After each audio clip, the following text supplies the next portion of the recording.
Hello, everybody, and welcome to our Spelljammer episode 1 of 6. Back here with the Stream Punks. It's been a hot minute, so it's good to see everybody. I'm a little rusty already, being out of the GM's chair for this long, running for the Stream Punks. Like, it's good to be back. Of course, leave it to us. If we're going to play D&D, it's still going to be set in space. It's just kind of how we roll around here. But we are very excited to have Adriana Cazador joining us. Thank you so much for jumping in. I asked Adriana. Thank you so much for having me. Yeah, I was like, Adriana, you gotta come play. You gotta come play. And here we are. And so it was. So let's go ahead and get into some of the announcements real quick. Starting off, the one announcement that I have at the moment is that we have new merch items up in the store.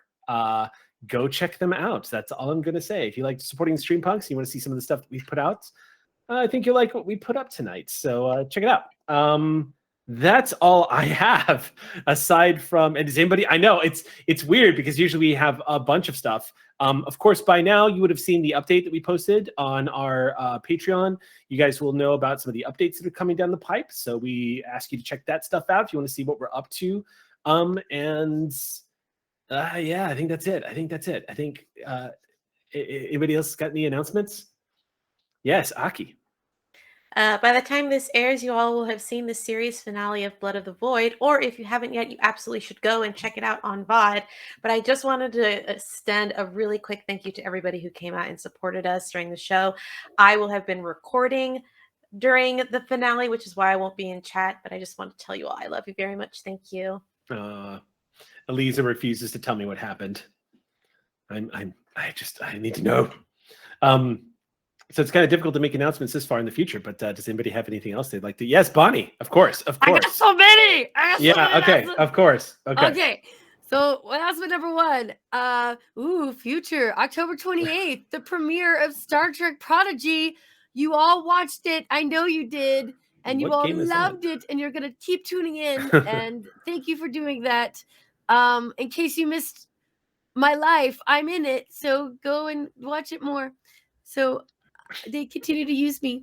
And then and also November 6th, if you are in the Vegas area, Clark County Library is doing a 1-day Comic-Con at the library. They have a huge auditorium, spacing everything out, making sure it's very safe. I will be there as a special guest and a musical guest, doing a solo act, which brings me to my biggest announcement. My Kickstarter for my solo album is starting pretty much right now, within 24 hours. So go check it out. I have some amazing nerdy things, solo songs. I have a song about Comic-Cons, songs about ADHD, songs about, I have a song from the Muppets. I have a Star Trek medley. I have a song from Who Framed Roger Rabbit, sung by Jessica Rabbit. So I have all kinds of nerdy jazz songs that I'll be doing, and yeah, check it out for more announcements. Yay All right, so go check out, thank you, Bonnie, go check out Bonnie's Kickstarter immediately. Anybody else have anything they'd like to announce? Anybody else got anything going on? Yes. I'm not confident enough for future times. I know. Besides, Sam looks like they're about to explode, so let's go ahead and hand that. Yes, Sam. Adriana, did you have something? Okay, sorry. You just look like you were about to. Because it's just, look. Eric knows how long I've wanted to do this. Everyone probably by now, I have been screaming on Twitter about how much I want to do this. All of these people have had to withstand it. And now we finally get to do it. We get to go to space. And I get to have zero responsibility. I'm excited. And with that, let's go ahead and begin our Spelljammer adventure.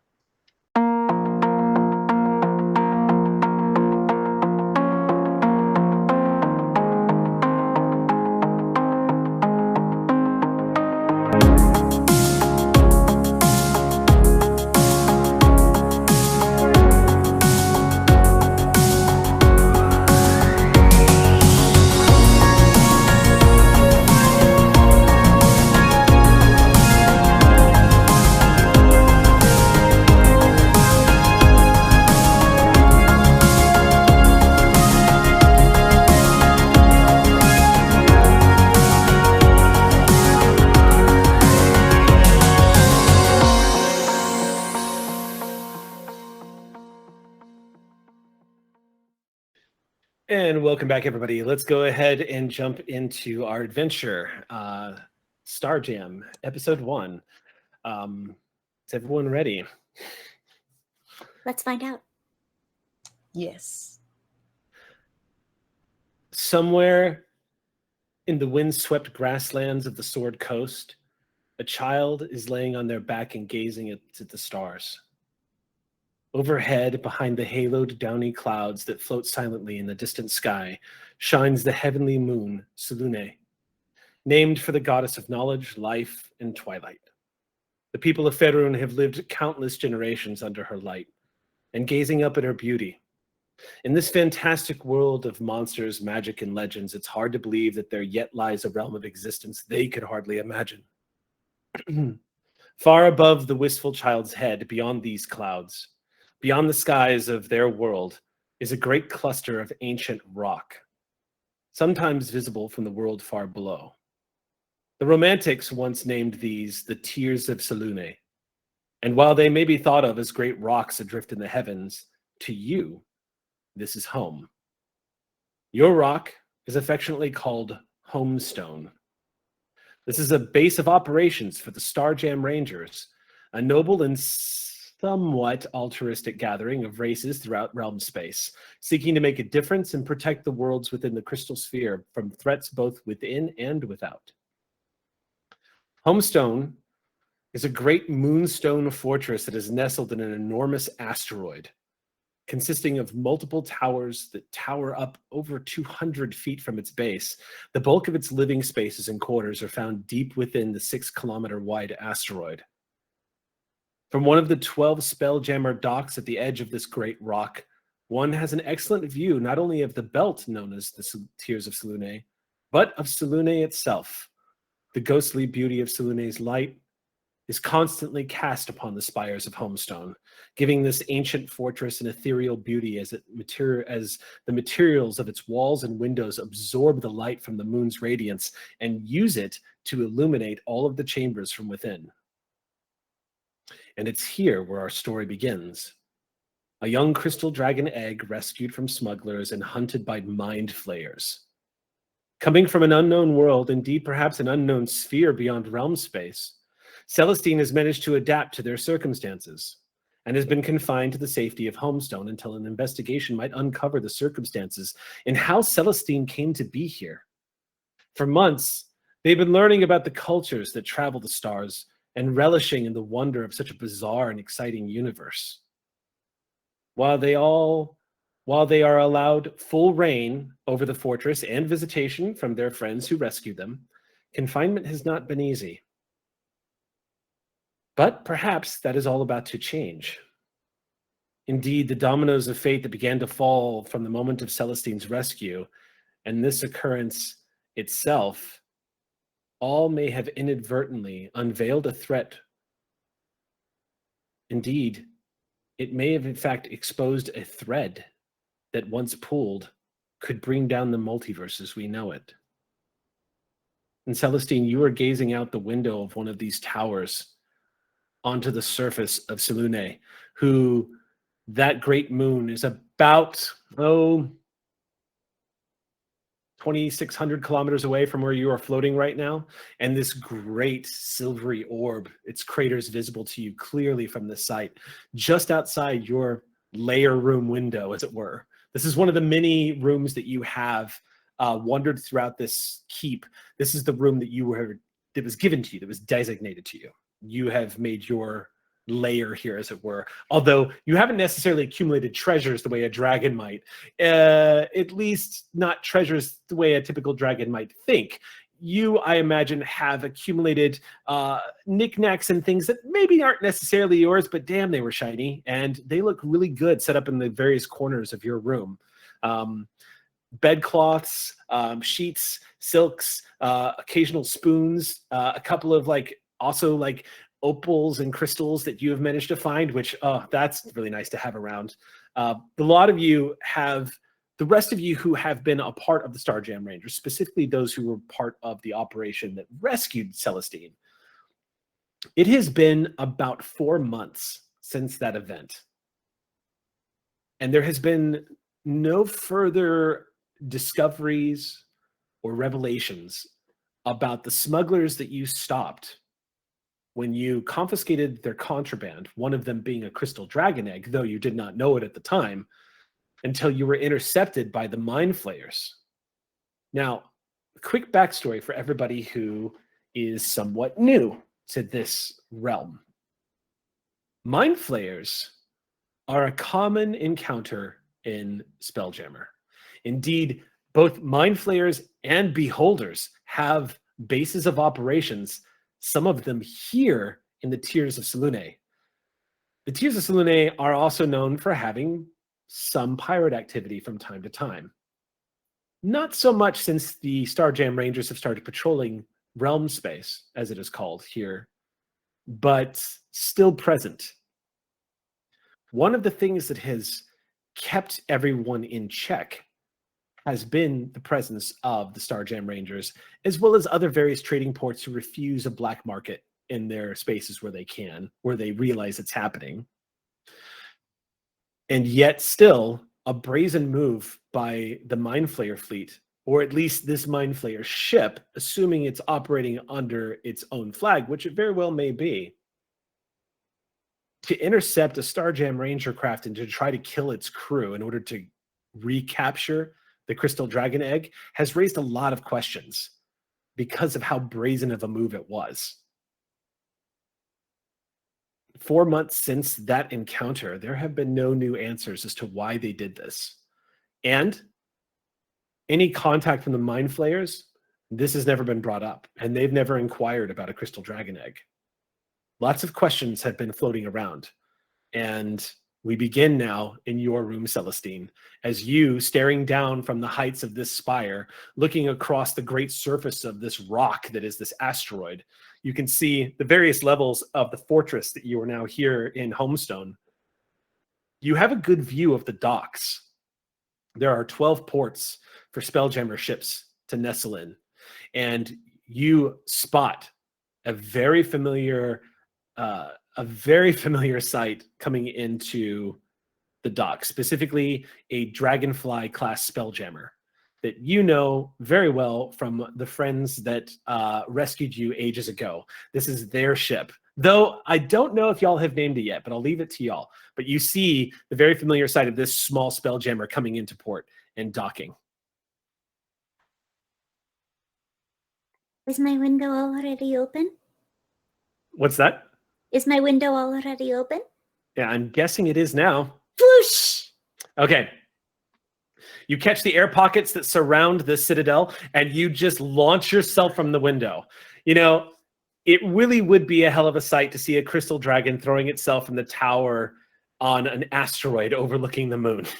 You catch the moon's light as you glimmer down and sail towards the docks. For those of you who are arriving on this Spelljammer, it doesn't take a perception check to catch the glint of light shining off the skin and the scales of a baby crystal dragon hatchling that is currently sailing out of the tower. Some of y'all are going to be new to this ship. So the Dragonfly, which houses a crew of about 10, does have 2 new crew members. And this might be your first encounter with Celestine. I leave that to you. But those of you who are familiar with your hatchling friend, you can see them easily catching that glint of moonlight as they come sailing from about 200 feet up and about 600 feet away. Oh, Just gliding down.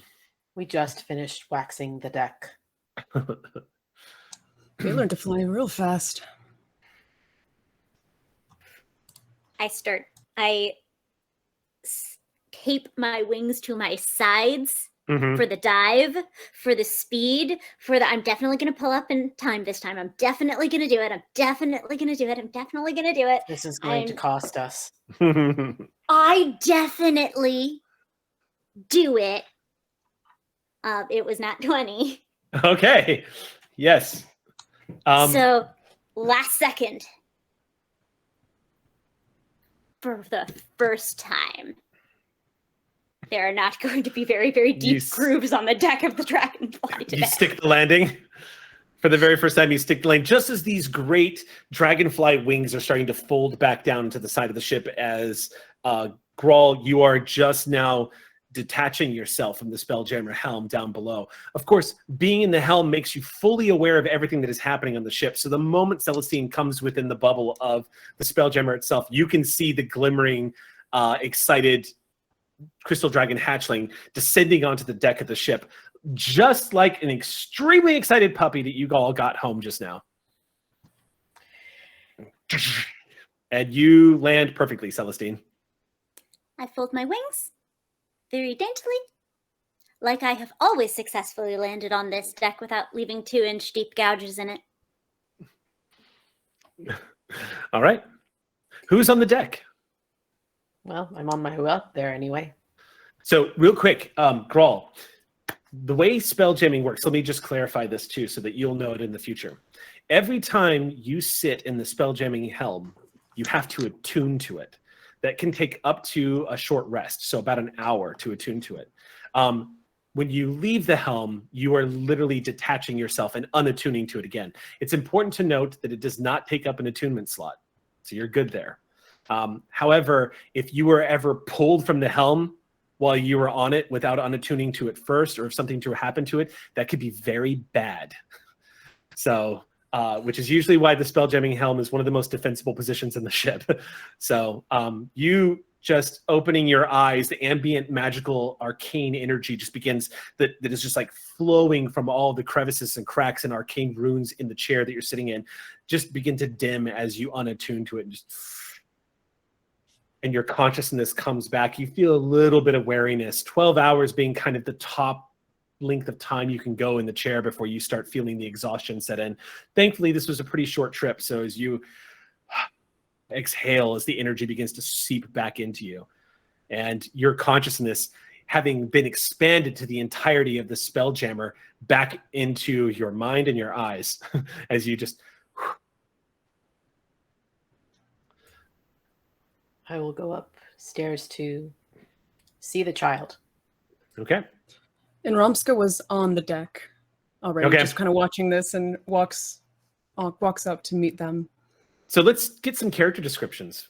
So you ascend to the deck, Aki. Tell us who Grawl is and what he looks like.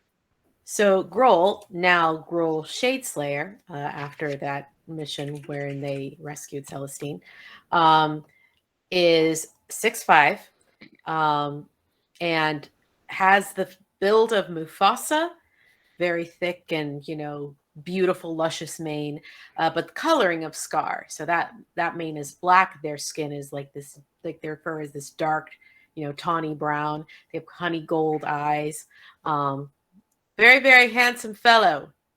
He's hot for a lion. Sexy lion. Yes, he has very nice leather armor that looks a lot like the armor that the lords of the horse lords of Rohirrim wear. Nice. So, yeah. You're speaking my language. And swords sheathed across his back.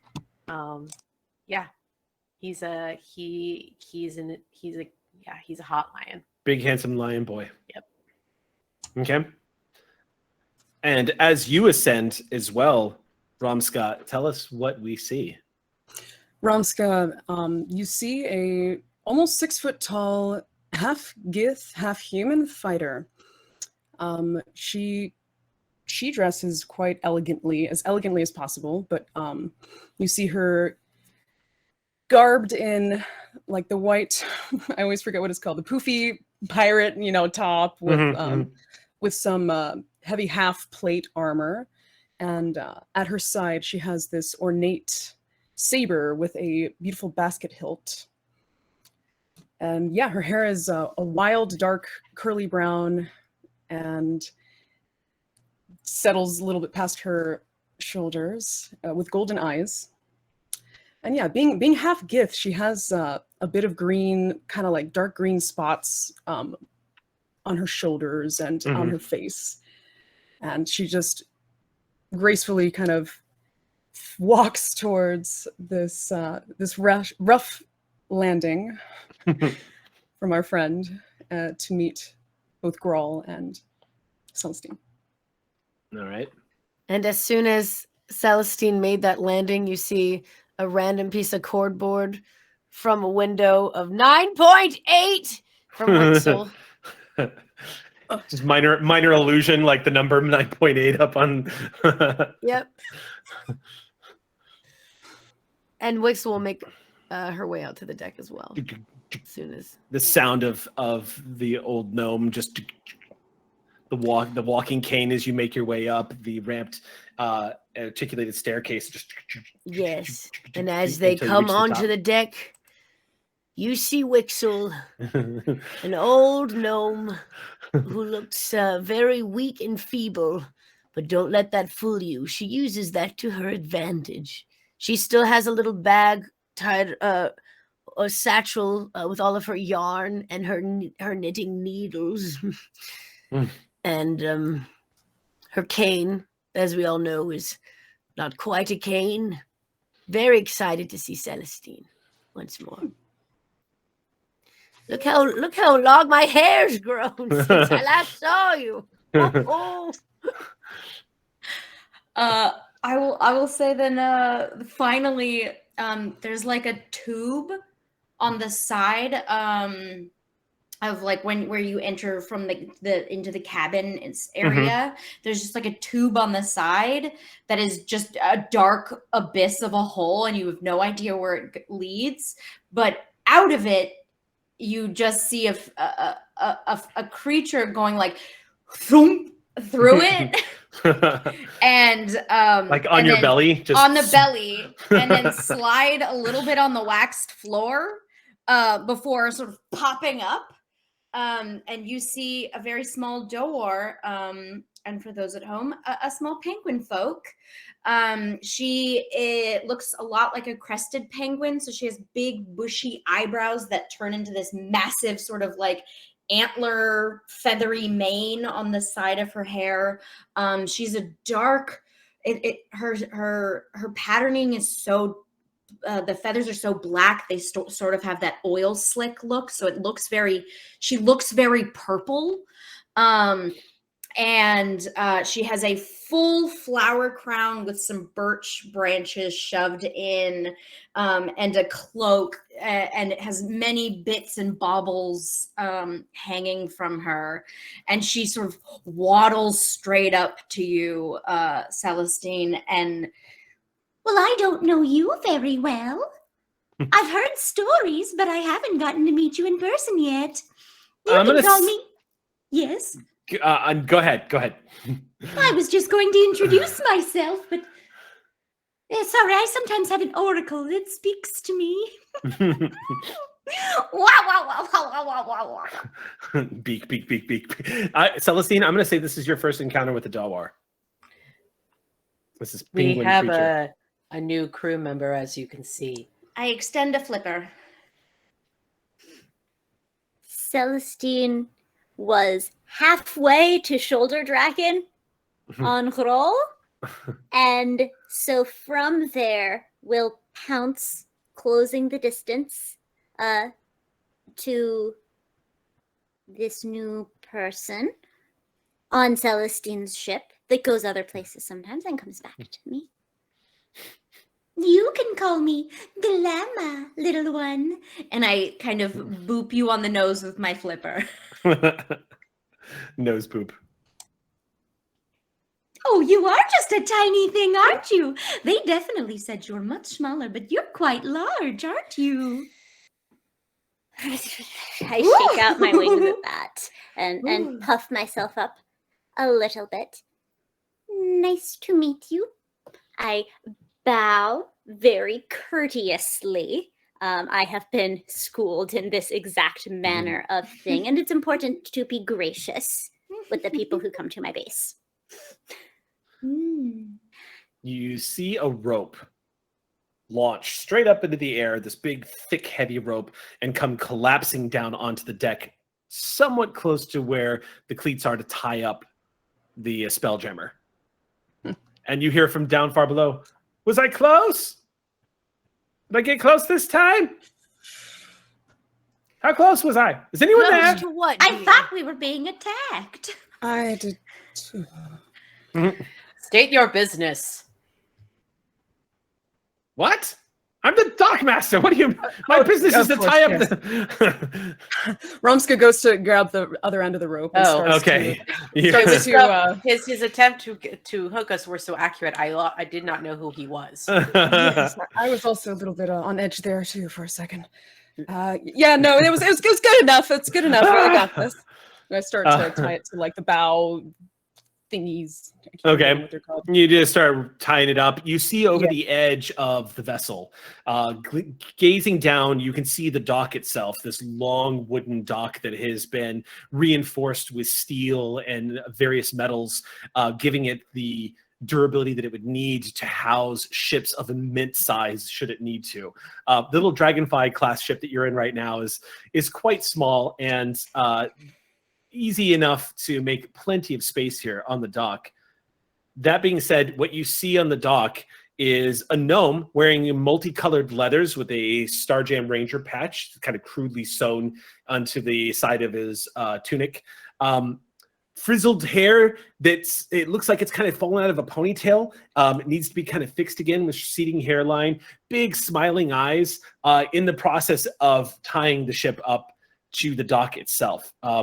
Next to him, though, is what looks like to be coming in at 6 feet at the shoulder, weighing in at about 400 pounds, is a hamster with fur that is the color of a plaid button-up shirt. It looks like it runs dark browns, reds, and yellows all across the fur, and two great saber-toothed tusks jutting from underneath the front part of its lip. And of course, being a huge giant space hamster, still moves in the way that a small hamster might. So blinking eyes, occasional chewing on nothing, and then glancing around at everybody. Just kind of, gnome turns and looks at it and says, "You're going to take the other end of it and go, take this." And the hamster stares at him and he goes, "All right, we'll work on that one." And he goes back to tying the rest of the ship up himself and looks up at everybody and says, "Well, I hope it was a good trip." It was as usual. Celestine's going to be very excited to see all of you. They're already up here.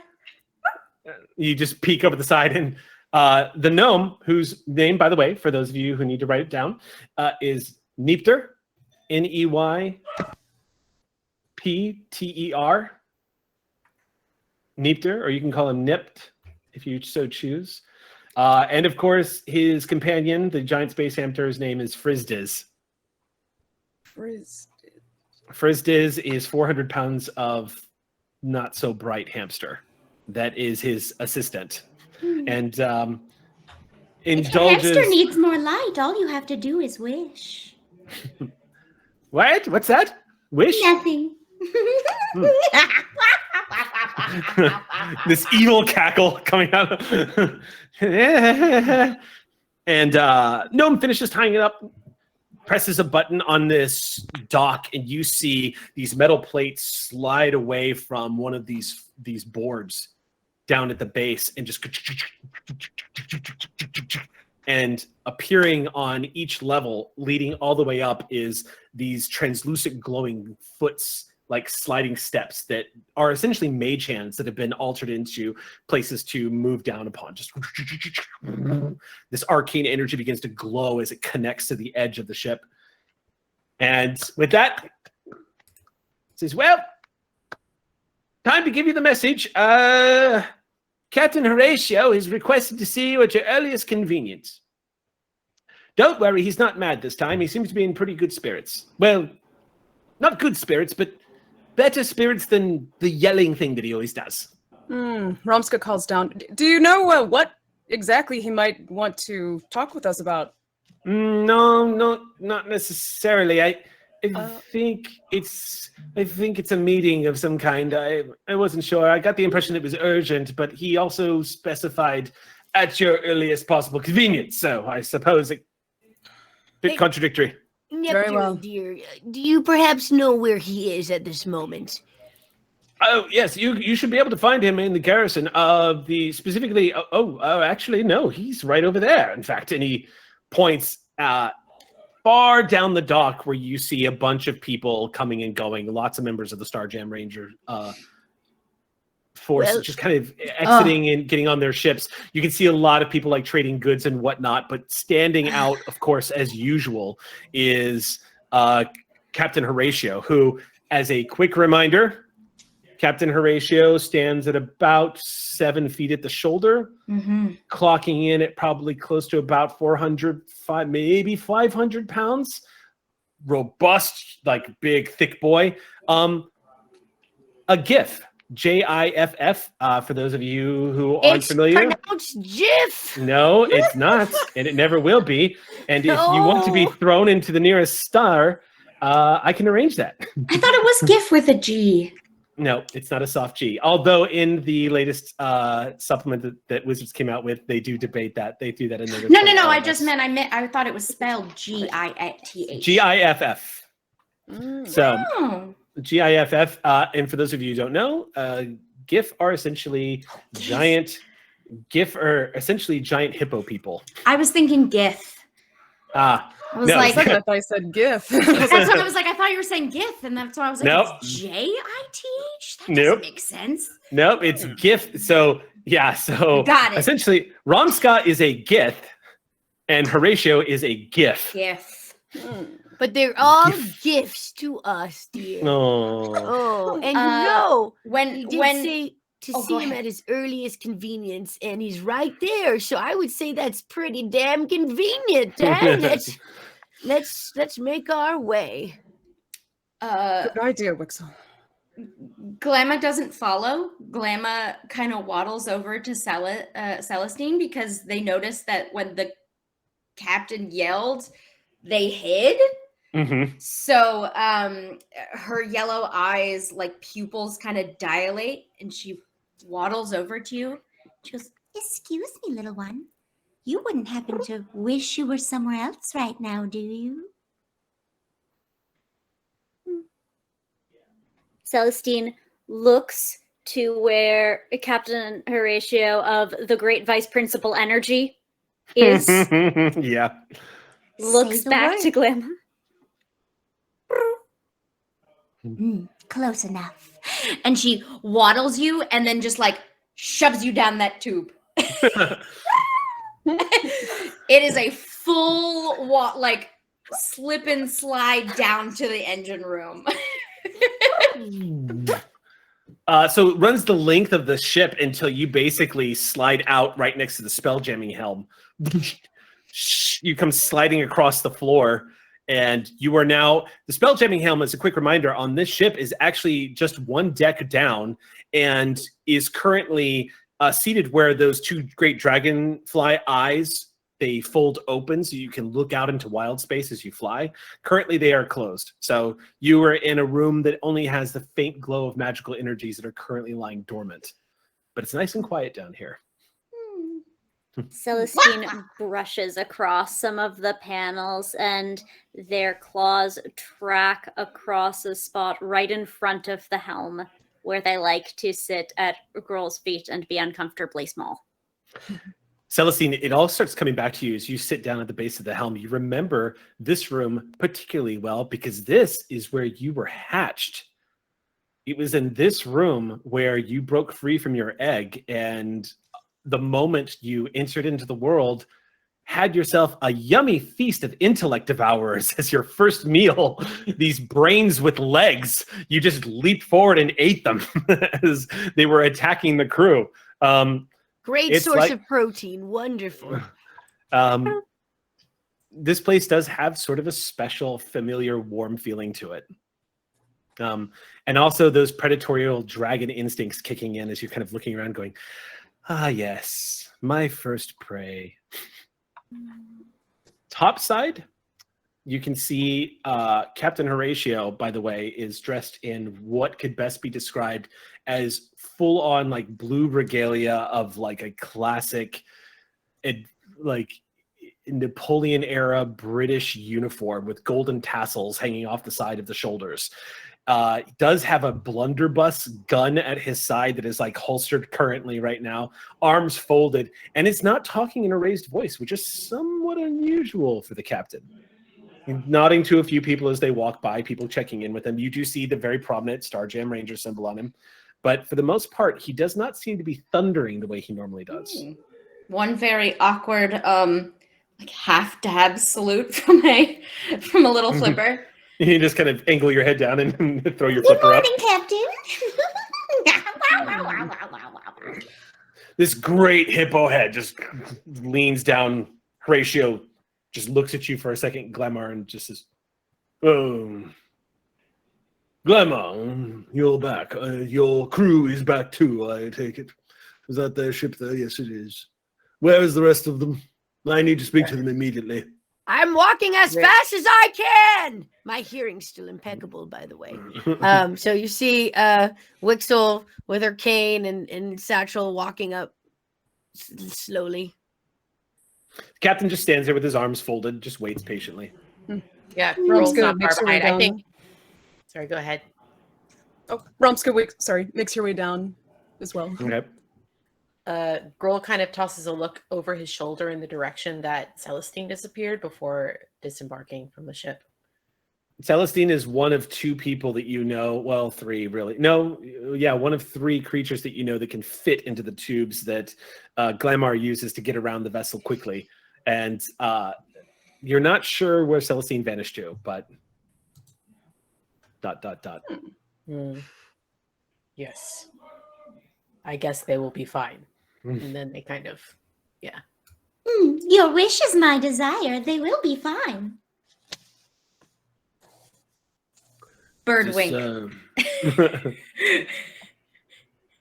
Is this everyone? 1, 2, 2, 3, 4. Yes, 4. everyone. Yes. Follow me. More walking. Ugh. Why walk all the way over here just to make us walk somewhere else to speak? It's very strange. I am Yeah, happy well- to carry you, Wexel, if you'd like. I'm fine. I'll take it. Where are we taking this meeting, Captain? The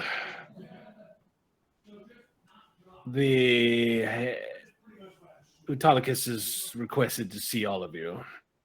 It's regarding Celestine, apparently. Are they There's- back?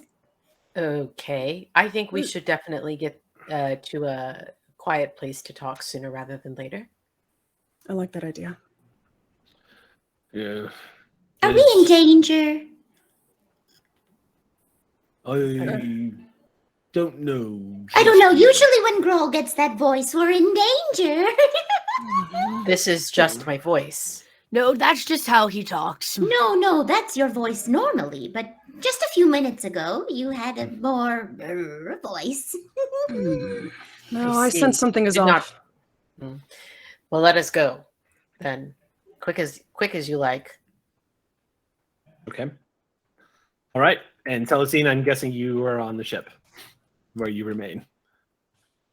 Yes, I'm making sure the rest of the ship knows that it's mine and acknowledging all of the nice places. This is where I bit that beholder, and this is where I bit that other intellect devourer, and this is where it's just a very, and this is where, and they pause just right where Wixel gave them their very first ball of yarn.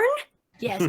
I wanted to mention in your room that you have all your little trinkets and toys in the corner and your little shiny things. There is a ball of yarn that I gifted you. I wanted to mention that earlier, but I didn't want to pause the narrative because Well, That- it's but one that of was- the most important you have it parts in of there. my great and glorious dragon horde. Is it sparkly yarn? oh yes, there's definitely like some nice metallic looking thread wrapped around throughout that shines. Special. Yeah. So they might curl up and have a couple dragon dreams in here, but if they're awake for long enough, they will get bored and go do things. So yeah, Okay. here for now. Okay.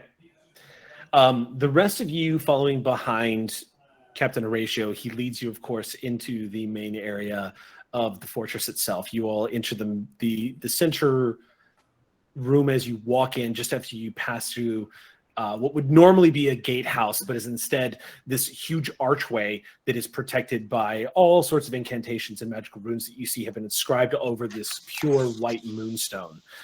The fortress itself has a defense mechanism that doesn't necessarily require metal grates per se. You've never seen the defense mechanism activated. It does still have guards. You can see 2 Thrycreen guards standing by at the front gates. They're having conversations with each other. What they're saying is hard to tell. They're using their antenna and making clicking sounds. It's very difficult unless they choose to communicate directly with you. But they do nod to you, these huge praying mantis-like creatures. They kind of just nod as they return to speaking to each other. Walking past them, you enter into this great hall. The marble floor here is pure black marble. It's got a mirror finish to it. It has a beautiful contrast to the rest of this room itself. You can see lining the walls are banners where you can see all the different civilizations and like alliances that the Starjam Rangers has been responsible for helping and whatnot.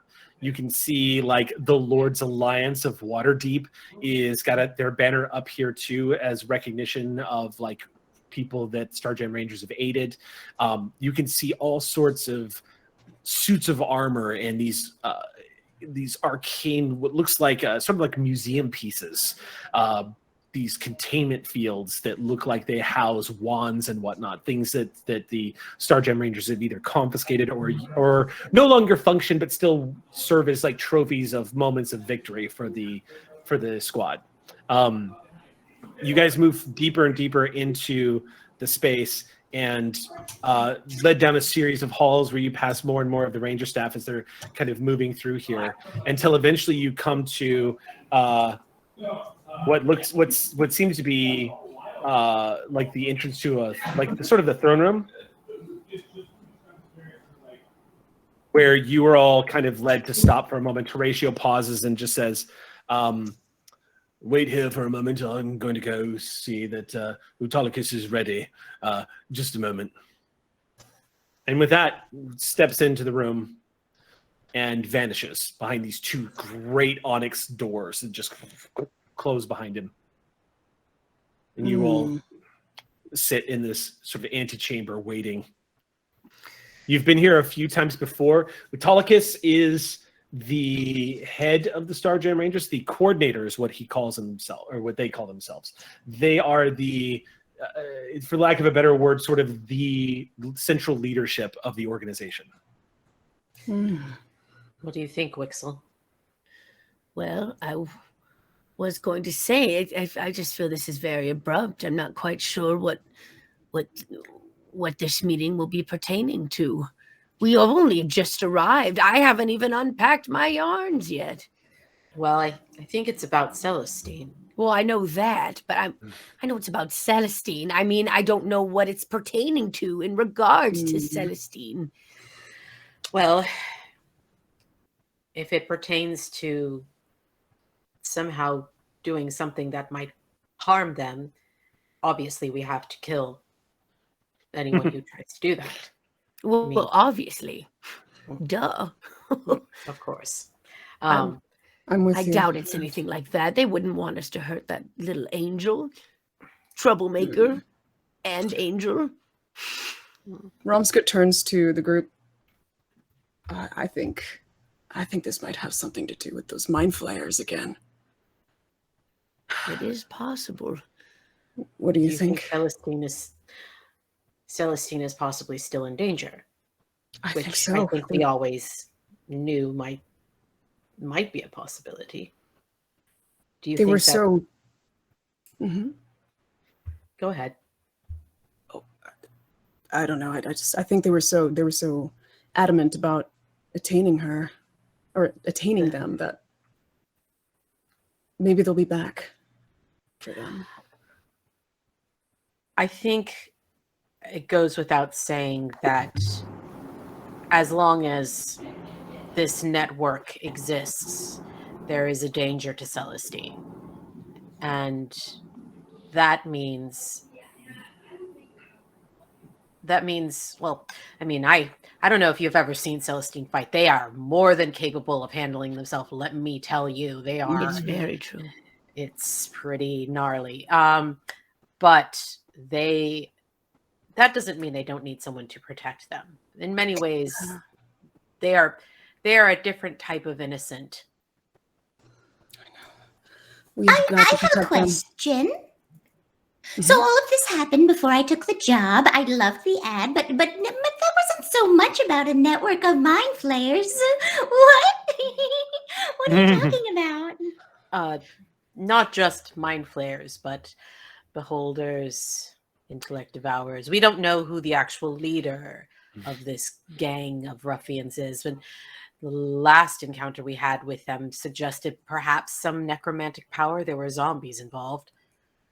It was quite a plethora of darkness, let me tell you. But if they come after our dear old Celestine again, they're going to have to come face to face with Roderick once more. As I take my cane and hit it against Roderick, my fist. the shipbreaker. Roderick. My Those references shipbreaker, stand no my chance. money maker, my hip replacer. As quick backstory, real quick, because Adriana actually has not heard this story, and I don't know that you have either, Gina. No, that's But- why I I'm don't genuinely think in you character either. being like, what? Assuming that now that you've all traveled together, that Mhm. that stories have been traded, but essentially, Yeah. when they were attacked by the Mind Flayers, the Mind Flayers had an undead beholder as a slave that was being used to destroy and because Mind Flayers are known for taking creatures against their will and turning them into Yes. puppets. I have encountered them before. This undead beholder was being used to attack and kill. They engaged with the crew when things were going south fast. The Mind Flayer decided to retreat and tried to get away on board their vessel. And Wixel leapt forward and used that cane, which is an immovable rod, to take their anchor and lock it in place so they could not escape. And the crew was able to slaughter every Mind Flayer and the undead beholder before they could get away, ending in the complete destruction of the pirates that tried to take Celestine away. That's right. I love that story. Yes, my immovable rod, Roderick. Hmm. As I hold him close.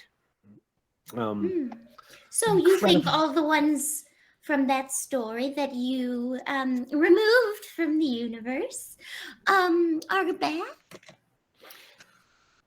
Well, I'm sure whoever they were working for someone else above them, or it might be a whole network of people. We might have just taken out one limb of the actual body of.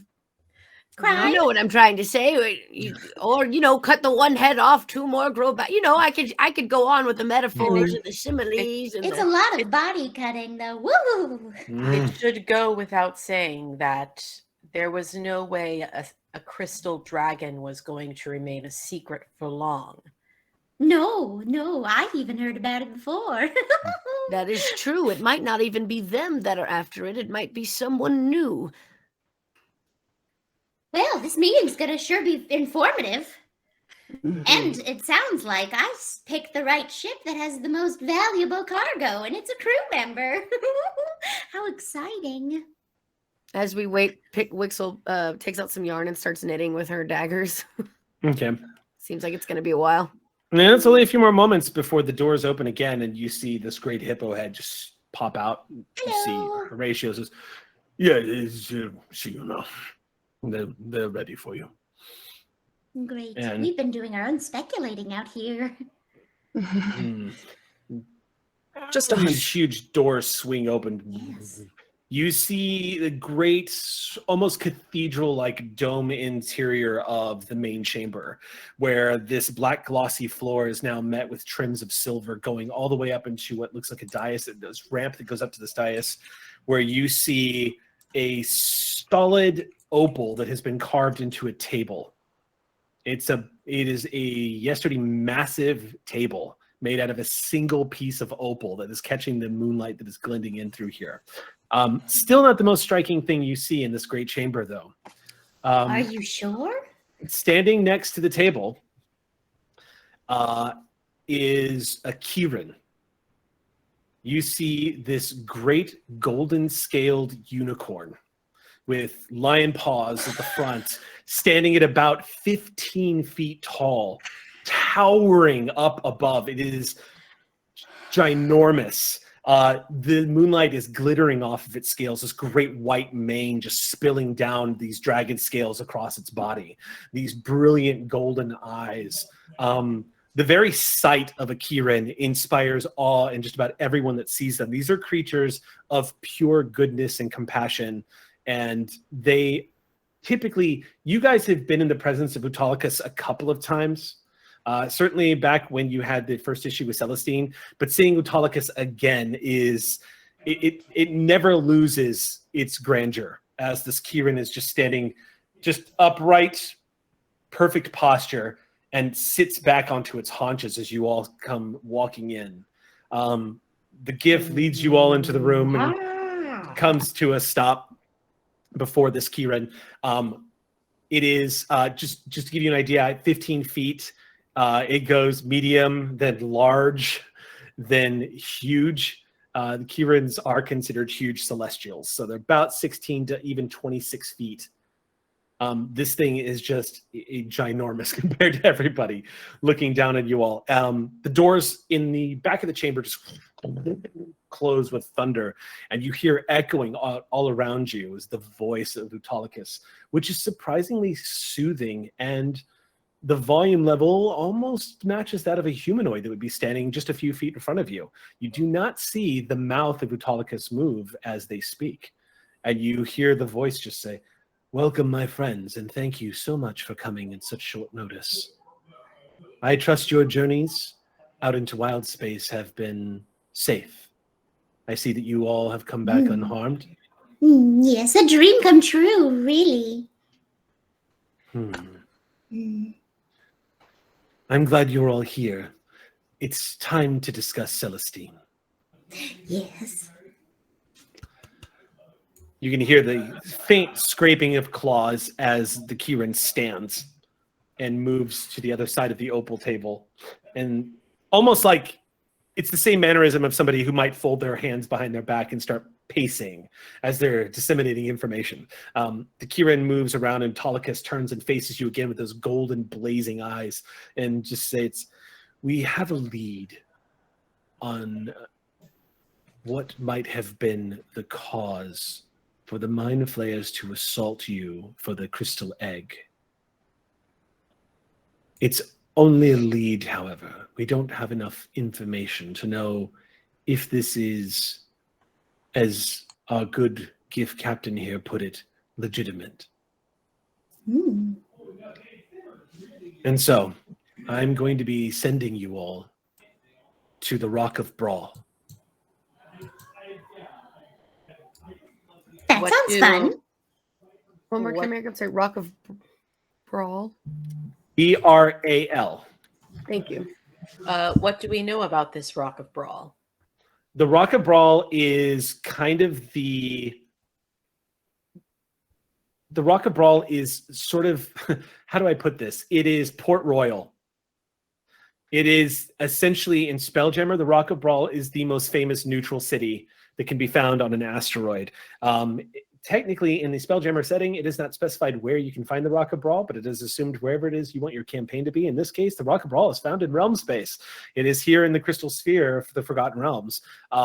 It is a great neutral city that is the home, has its own government, has its own cultures, societies, multiple levels, and its own black markets, its own like underbelly. It's kind of water deep in space. Think of it like that. And was originally created by some nefarious space pirates, but has since evolved into a bustling city of trade and commerce.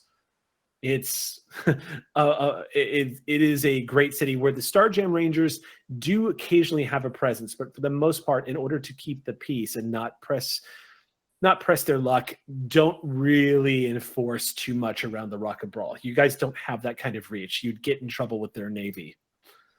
So it's a little bit outside the realm of where you all kind of have authority. I see. I'm going to give you a name of an informant that we have information on. You said a possible unreliant informant?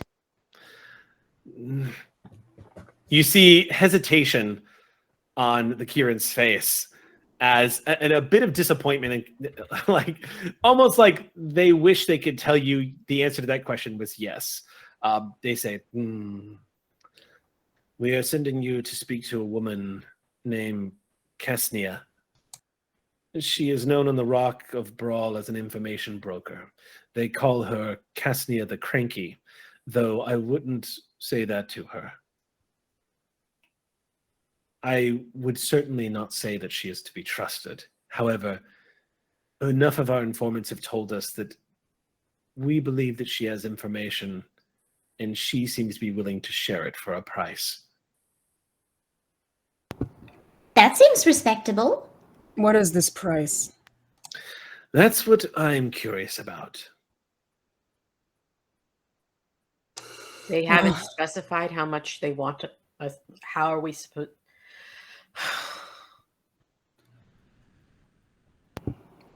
Maybe they want goods or services. We have plenty of both. Possibly. It's possible that she wants a favor. It's possible that she wants money. It's difficult to tell, but information brokers typically just want more information to sell. Because we don't have a direct line of communication with her, I'm going to be sending you all to speak to her directly and to find out what she knows. I was afraid of that. Find out what she is offering, what she wants. Then come back to me and we'll see if we can accommodate. Okay. Guess I'll go warm up the ship. Should we bring... No. No, please don't. It's already too warm as it is. Don't feel the need to rush out immediately. You only just got back into dock. Take this time to rest and recuperate. Tomorrow is a fine time to leave. Yes. Yes, sir. And I recommend you use good judgment whether or not you decide to take Celestine with you. Well, we will use our absolute best judgment. And regardless... Oh, sorry. Go ahead, dear. Regardless, we're going to keep them safe. If they are in any danger, there's no better crew to keep them safe than us. We've proven that already. As I smack Rod hits my hand again. With that, Autolycus steps forward a bit, coming up to their full height again, and looks down upon all of you and says, remember this. Whatever they want with Celestine, it is important to always remember that crystal dragons are exceedingly rare, almost unheard of here in realm space. One has not been seen here for millennia, and it was thought for some time that they had gone extinct. There will be many who perhaps have their own motivations that will want Celestine.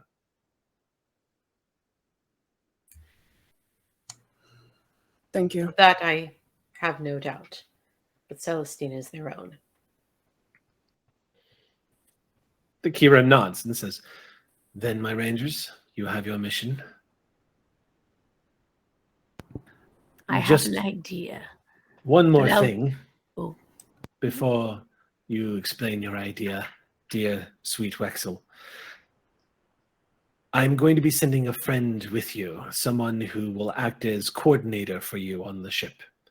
They will function as captain, but they do not have authority as captain. As all Starjam Ranger vessels, as you well know, are group democracies, as it were. So, consider them your special coordinator. I believe you know Apollos, and nods as you see flying into the room is a quaddle. You just see this snake with rainbow-colored wings just dip into the room and just swoop in and just coil up on the opal table. And the snake rears back and says, hello again, my friends. Hello for the first time. Huh. It is good to see you. Hello. What a pleasant surprise. Well, it seems we'll be together on this mission. Our Etten friend will not be joining us this time around, unfortunately. He was Puck. Etten? We had our friends in the previous journey we had together. We had an Etten friend that was coming with us. Unfortunately, Puck got into a fight with, well, the other one. And That's better. I misunderstood you. That's fine. Should we get breakfast? yes, think that I'm- sounds delightful. I think I'm actually going to go and get some sleep. No, sure. Would you like me to get you anything from the market? Please say you do. Some fresh meat would be nice. Wish granted. And then she slides on her belly out the Propels door. herself just. The Quaddle watches you go, and Apollos turns and looks at you, Wexel, and just says, "She's new, isn't she? Yes. She's very fast on that tummy of hers, isn't she?" Yes, dear. And speaking of new, here's another very valuable new member of our crew that you might have not met yet. And I point over to you. Yes. Yeah. So, are you familiar with Quaddles? Out of curiosity. The Winged Sneakies. Yeah, the Winged Sneakies. A Yeah. little So, bit. so what you see here is this snake that's about 5 feet long, large, beautiful rainbow-colored wings, and regards you with these emerald eyes that shine with a startling intelligence. The viper-like head kind of cocks itself to the side as Apollos regards you and says, "You look like you're going to be someone I hide behind if a fight ever breaks out." Be my guest. Well, it's settled then. Good to make your acquaintance. And you. Well, let's take this time before we head out to rest and recuperate and ingest fresh meat from the market. Yes, but I would most definitely want to give all this information to Celestine as well, because they should be part of this decision of whether they would like to stay with us or stay here, where they feel safest. I will respect your decision. Also, I have an idea as I walk out. Okay. All right. So you all step out. Exiting the room, you do see the Kieran as everyone is departing. You can see a bit of concern on Autolycus's face as they turn and look at the GIF that is just sitting there. Horatio looking up at his superior officer, and they both glance in your direction as everyone exits. You can't help but feel a sense of uncertainty and concern. Not like they know something you don't, but that they're very worried about all of this, perhaps mirroring how you feel as you all exit the main chamber. And you're free to go until you all have to depart tomorrow. Y'all are free to do as you will. Yeah. I'd like to go back to the ship as well. Before Okay. going back to the ship, I'm going to stop by the market and pick up a few arts and crafts supplies. Okay. Yay, shopping buddy. Because I have an idea. I would love to hear it. I love ideas. Oh, are you? Oh, okay. I'm going to make She spotted the yarn. She's not going to tell me her idea. Do I smell fish? They're having a sale. 2 for 1. 2 for 1 of what? Everything. In that case, maybe can you get me some fish, actually? Just like down the whole gullet. Don't worry, Yup. I'm gonna pay for it. And there's like mad market man. Yeah, the dwarf is just standing there looking at you, just going, right, yeah, typically you pay Four of those. first. I also want 3 of these. 3, right. Right, yeah, I'll just write that down here on your tab. I hope you're not planning on leaving before you pay. I've I've ducked below the. Hey, Just kidding. what- I bet you wish I hadn't done that. yeah, that's Alright. pretty accurate. Yeah, I'd say you've passed your inside check there, little creature. You've got feisty eyes. Thank you. Tell me about yourself. Oh, well, you know, I've been a merchant most of my life. Traveled I the love stars. merchants. They make me the most at ease. Oh, you don't. You're just saying that. You're just No, being truly, nasty. I grew up around them. All of my family know how to haggle like a monster, but I just eat like one. Uh, Wow, well, wow, wow, wow, wow, wow. I can respect anybody who knows how to have a good meal. So tell me how you fish. And she's just gonna continue flirting. And the dwarf is like, you know, What sort of bait do you use? well, it's not that hard, really. I just use standard bait. Really, depends on what world you're on, you know. And there are also plenty of spelljammers out there that have sort of a mouth at the bottom of the hole, so you just kind of sweep down upon the surface of the water and scoop them up. Especially if you know when the breeding times are, they're all at the surface of the water, splashing about. You get them, then you get a nice hole. you see We what's used to on the call it back? the slide and kill. I don't suppose you'd want to maybe go have a drink later. You know, I'd love to. Would that make you happy? It would make me happy. Oh, well, if it would make you happy, then that would please me, yeah. I wish it so. Well, yeah, all right then. I'll swing. I guess. Are you a ranger here? Yes, you see that cute little dragon? And she's pointing out the ship, and it's like, I live right there. We're going to be there Oh. all night, but I'll come to you. Oh, I'll be here then. Yeah. Okay. Fish is on me. Oh. Seeing how that worked for the fish, I go up to the yarn bin. I'm like, so, where do you find your, like, trying to negotiate, just- trying to flirt my discounts? Head rearing up. This head that rears up and regards you is this what looks like maybe like a middle-aged lizard folk with just eyes that just kind of this emotionless, expressionless, predatorial glance at you as it just looks at you. In its hands, it's just got this bucket of fish from various worlds that it has sitting next to its stall. And as you say that, it just taps a sign that has pricing for the fish. This clawed talon against the wood. All right, I guess my flirting is a little out of practice. I'll just pay full price for mine. Yes. And I go and collect the items that for my idea that I have throughout the market really fast Okay. before returning to the ship. Okay. I'll wait until you tell me what you've collected before we find out how much you spent. Of course, I've collected more yarn for personal reasons. And Let's go ahead and say for the record that all of you have been given a stipend of 300 gold. oh, So everybody has that, except, well, not Celestine isn't technically supposed to be on that ship right now. So We'll get to that. we'll get to that. whoops. Okay, so you go around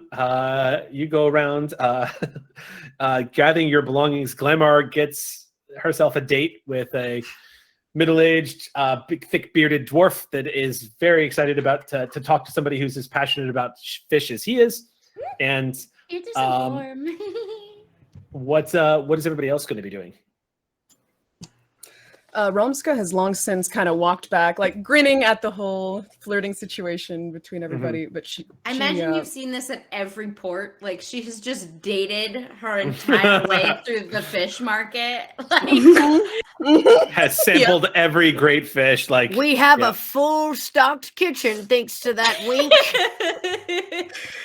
Yep, she's already turned around and kind of followed Grohl back to the ship and just rests against one of the masts on the deck, just outside, just kind of watching, hand on her saber. Okay. Yeah, I see you, Sam. What's I happening? know. It's just that you might. I don't know if that is going to out me. But look, Celestine had the best idea. Well, when they woke up from their nap, They have the best idea. No one's ever had an idea like this before. They're gonna fly back up to their lair. They're gonna get their stuff. They're gonna fly back. They're gonna go up to their lair. They're gonna get the stuff. They're gonna fly back. They're just gonna get all of their stuff. You're moving your They're shit gonna into the ship. put it on the dragonfly, and they're going to hide there. And no one's gonna find them until after they've left. And this is the first time anyone has had this idea before. They're just gonna have all of their hoard on Make the a stealth dragonfly. check. Make a stealth check at disadvantage. Yeah, so this might very well be that you lean up against the ship and I just like arrive with the last of my stuff, like, let's find out. Mm. Yes, good dice. So that was a 5 on the die plus stealth is a 13. Okay. Now I need you to make me an athletics check. Absolutely. And this Not is my lords. not a disadvantage though. All Gotta make right. it Oh, that's not my 18 on the die. floors?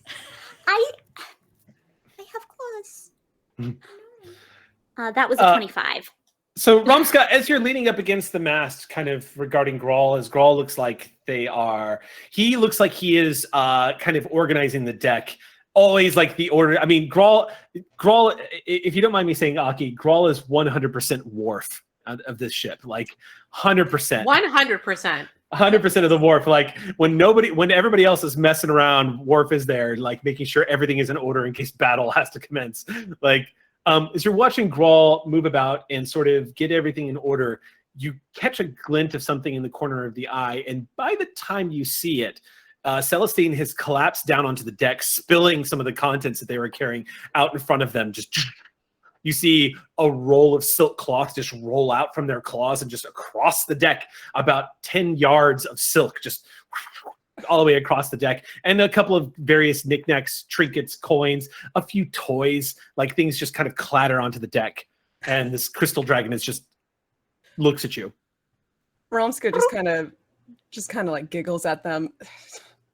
Do you need help? They start to try to gather the 10 yards of silk. They're by scraping it up with their claws.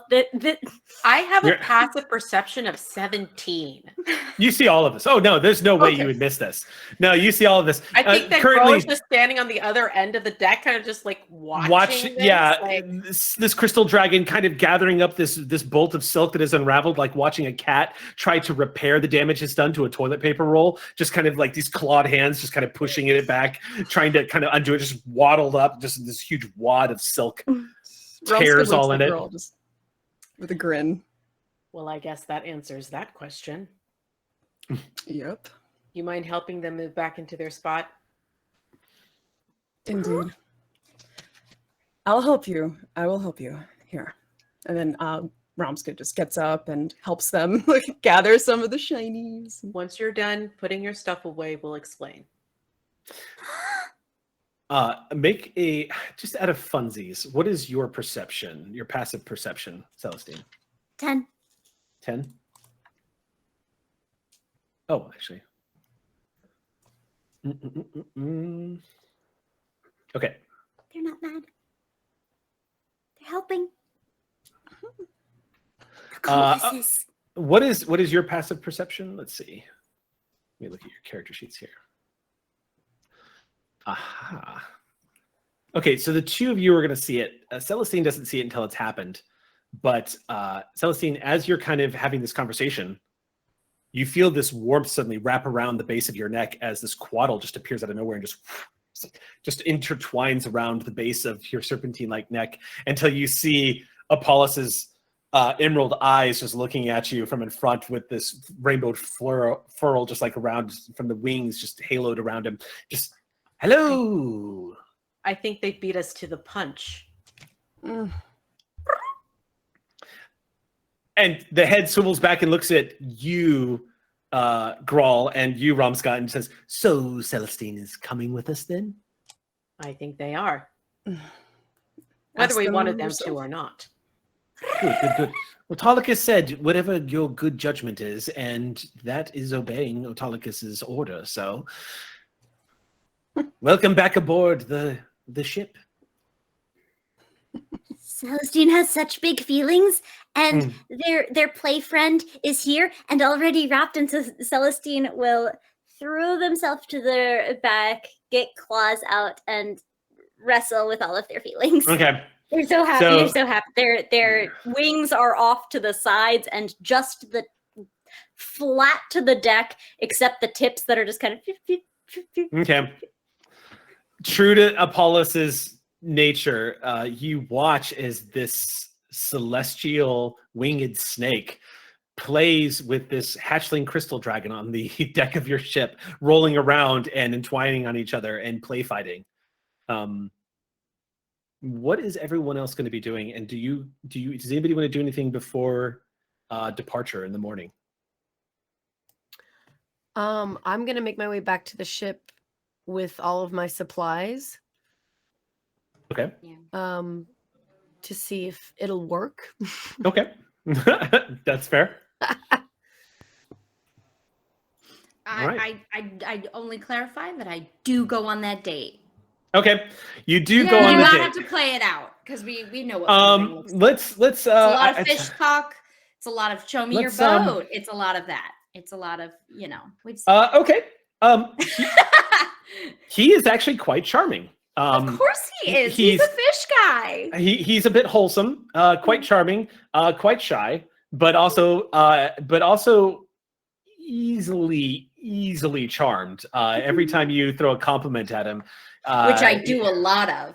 yeah, it's kind of like just pressing the button on The Sims. You just see that green bar just going like constantly, like improved attitude towards you as you continue associating with him. And at the end of the night, by the time you return to the ship, you now have a permanent discount at his fish stand here on the rock. Well, anytime you want to swing, I know you're busy, so I don't want to presume that you'd want to see me again. But if you'd like, sometimes when you make port call here, there's always a discount for fish, and I happen to be quite the dancer.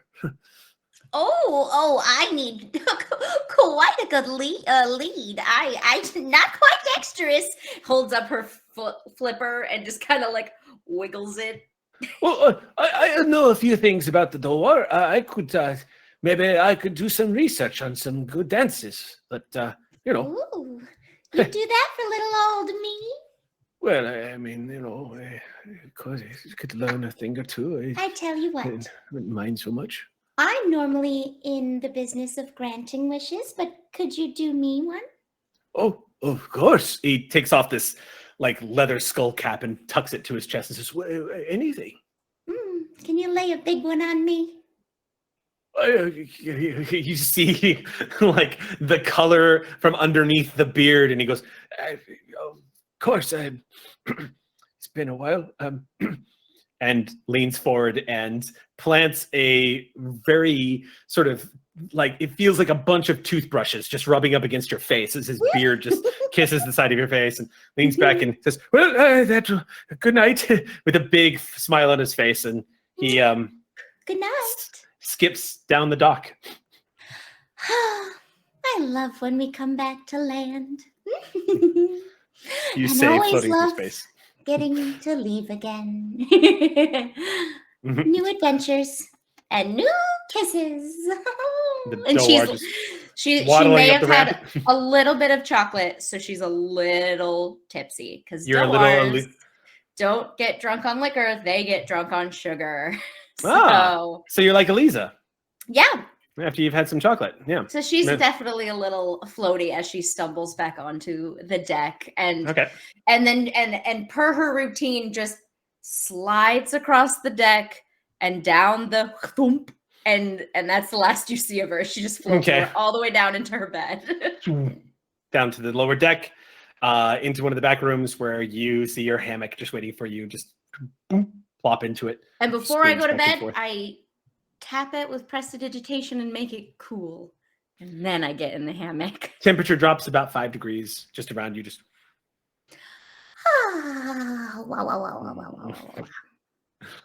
Wow. all right. Unless anybody has anything else, we can skip to the morning of your departure. So it's Works for me. it's early morning when everyone gets up. The rope is taken. You guys basically are casting off. Grawl, you descend into the second deck where you see Celestine eagerly awaiting for you as you head towards the Spelljammer helm. The Spelljammer helm itself, it matches the aesthetic of this deck. Unlike a lot of Spelljammer helms, which kind of have a uniformed look to them, at least on class ships like this one, this Spelljammer helm is a mix of pure stone interlaced with wood and intricate arcane carvings all over it. It looks like a great captain's chair. So as you move over to the throne, you kind of slide into it, ready for you to attune to it when at your whim. Yeah, I'll go ahead and start attuning. I think one of the first things that Grohl does as he's attuning to the ship is he kind of does like a basic scan, like a life sign scan, just to make sure that everybody is present and accounted for. Sure. When you're finished with the attunement process, you'll have that ability. You'll be able to see everybody and hear everybody on the ship. Yeah. I think when Grohl is attuning to the ship, he likes to concentrate on like specific imagery to sort of help guide him through the process. Mm-hmm.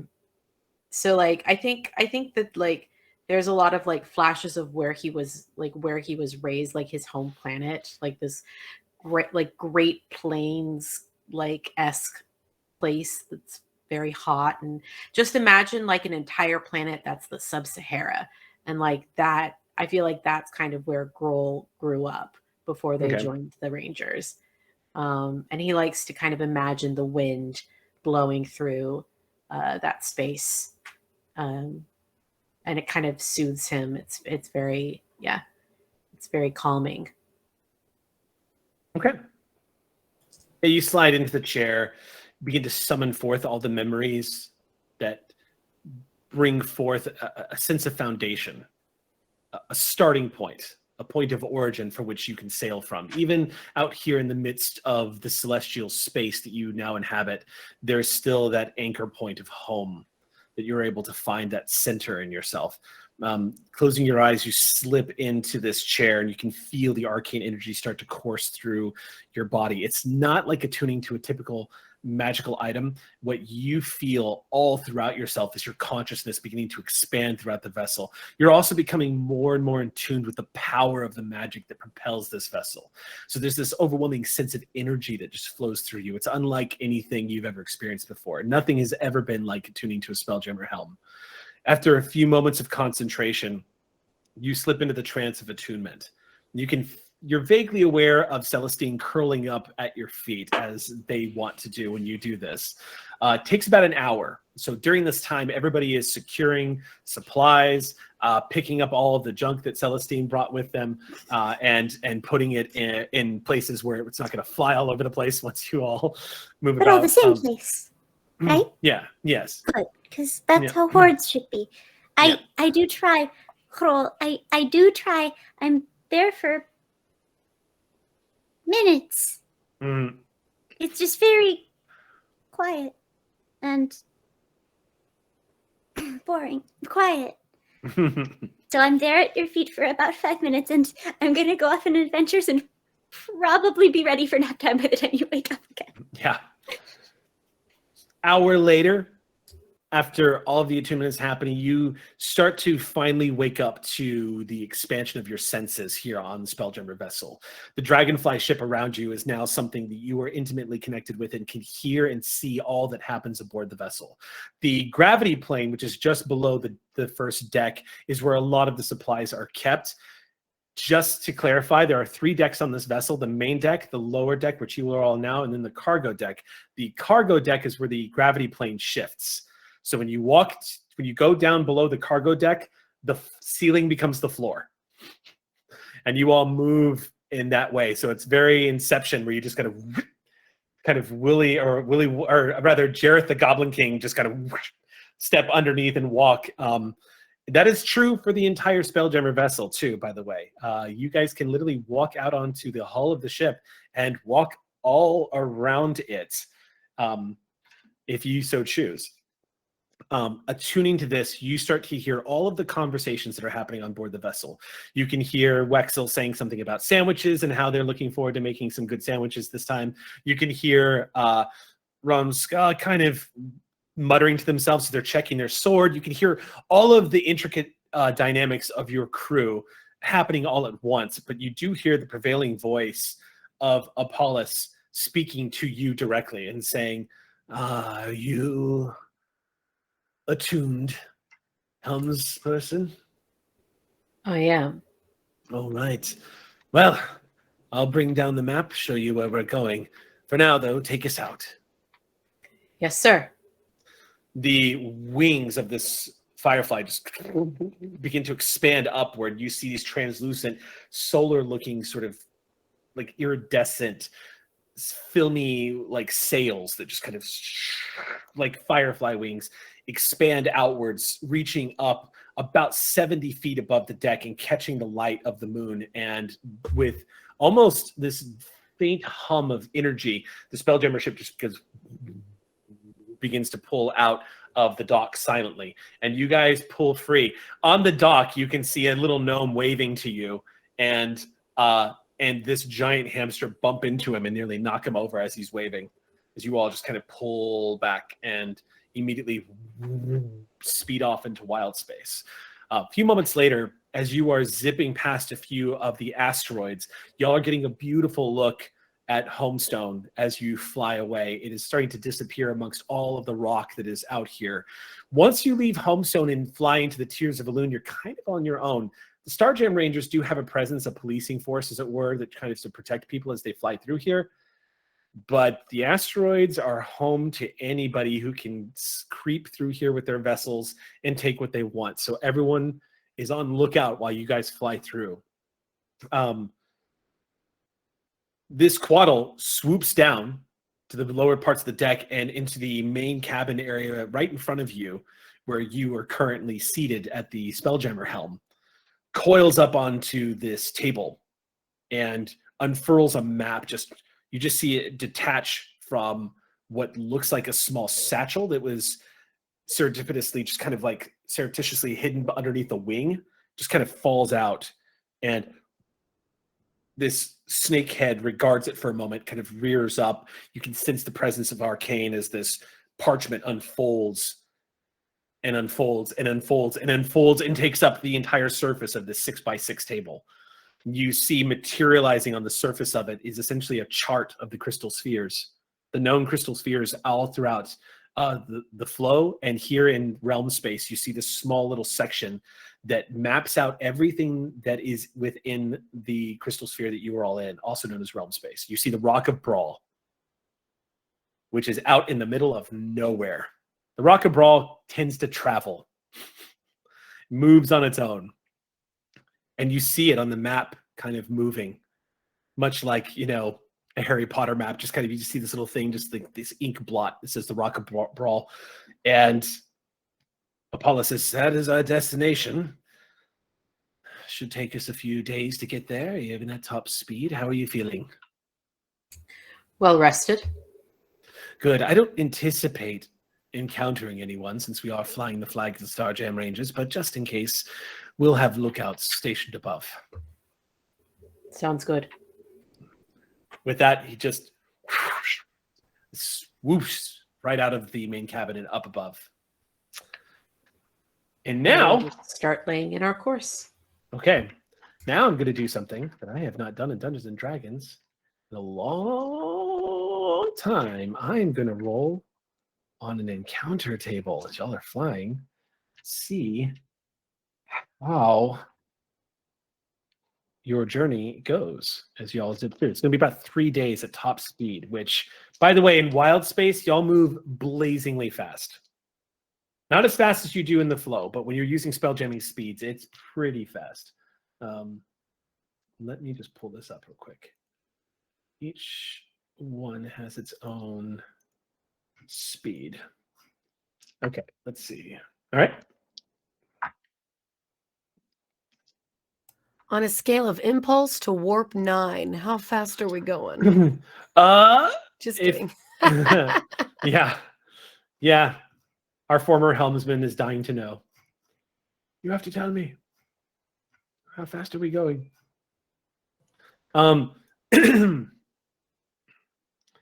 The first day passes completely uneventfully. It is a very quiet first day of travel as you all move through wild space.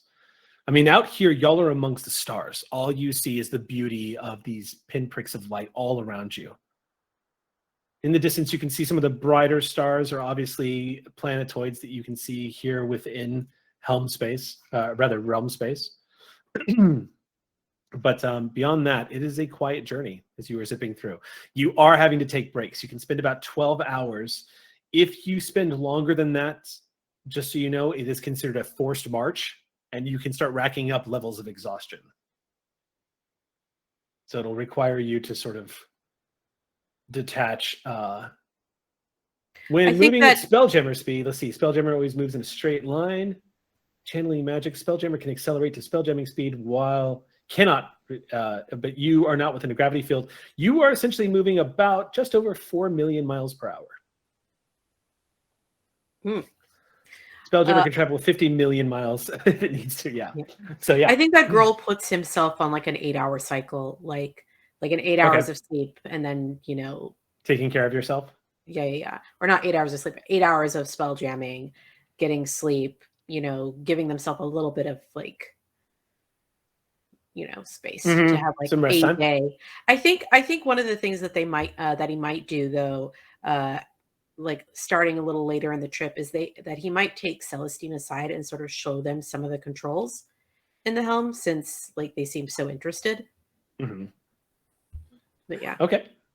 I'm gonna amend that based off of this. I'm gonna switch. It's actually only gonna take 2 days to get to where you're going. Okay. Yeah. 50 million miles a day, which is roughly, what is that? That's a little over half the distance from the Earth to the sun.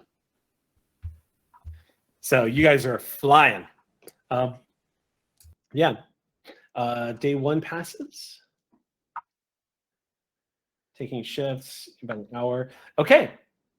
There are no encounters as y'all journey through wild space, as y'all are flying towards the Rock of Brawl, one of the most famous stops here in realm space. Indeed, the Rock of Brawl has been a well-known stop throughout most of the spelljamming community.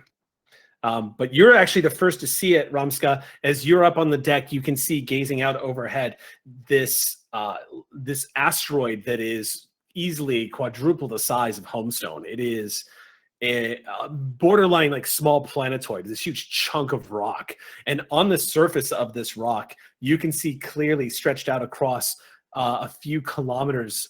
Indeed, I would say a very large stretch of this is an entire city that is self-sustaining. Even from here, amongst the light that is being cast across this rock, you can see the greenery that is spread across the city that helps keep this place filled with fresh air and for all of its inhabitants.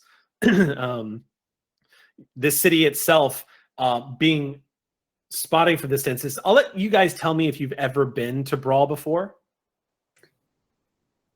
Well, Celestine's actually about to pop up next to Hromska and ask, have you been to Rock of Brawl? Rumska's grip on her saber is a little tight. She's just gazing forward with this look in her eyes and looks down at them. Yes, unfortunately. I had to beat a man within an inch of his life there once. But there's a much more fun things there that lie ahead, so I think you'll enjoy. Things? Yes. And a grin slowly spreads across her face as she looks down at them, interacting with Celestine, kind of jostles her out of this, stare that she was doing earlier. They'll put their chin on that little basket hook at your hip. Oh God. Breaking out And- the puppy whites. Mhm. I think they tilt the side of their head over Oh no. to the shoulder of the top of Romska, and That's not also cool. make eye over at Wixel, who I think is nearby as well, to sort of like ask the question with their eyes. Like, how about you? Wixel's actually has their arms full and walking over. Because we're getting close to the Rock of Brawl, right?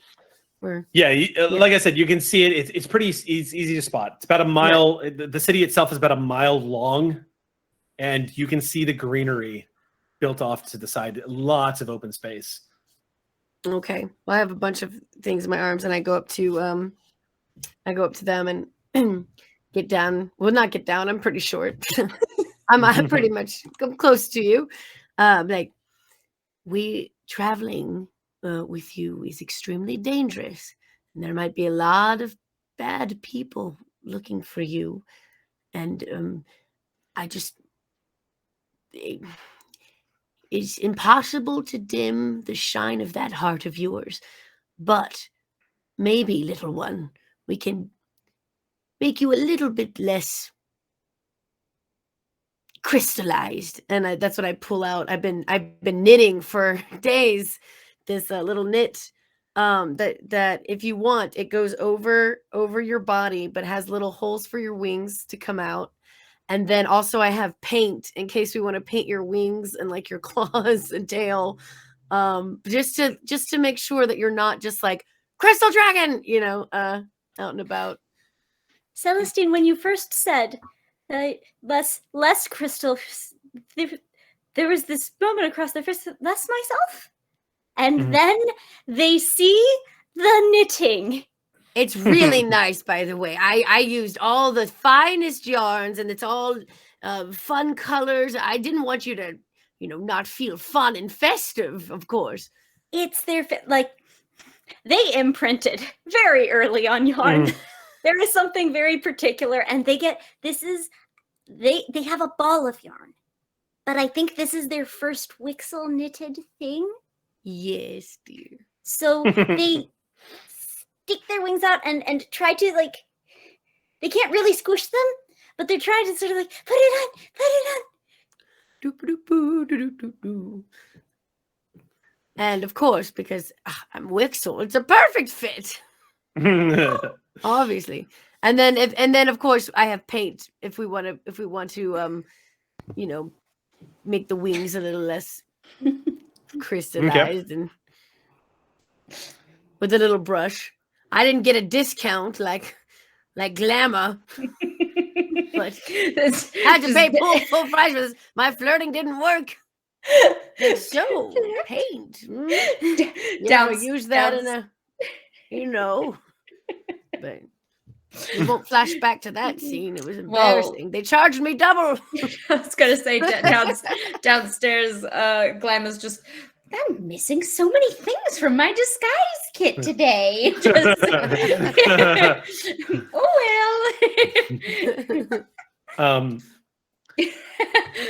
So as all of this is happening, there flirt off at every dock. There's gonna be, I'm sure. Yeah, I'm sure.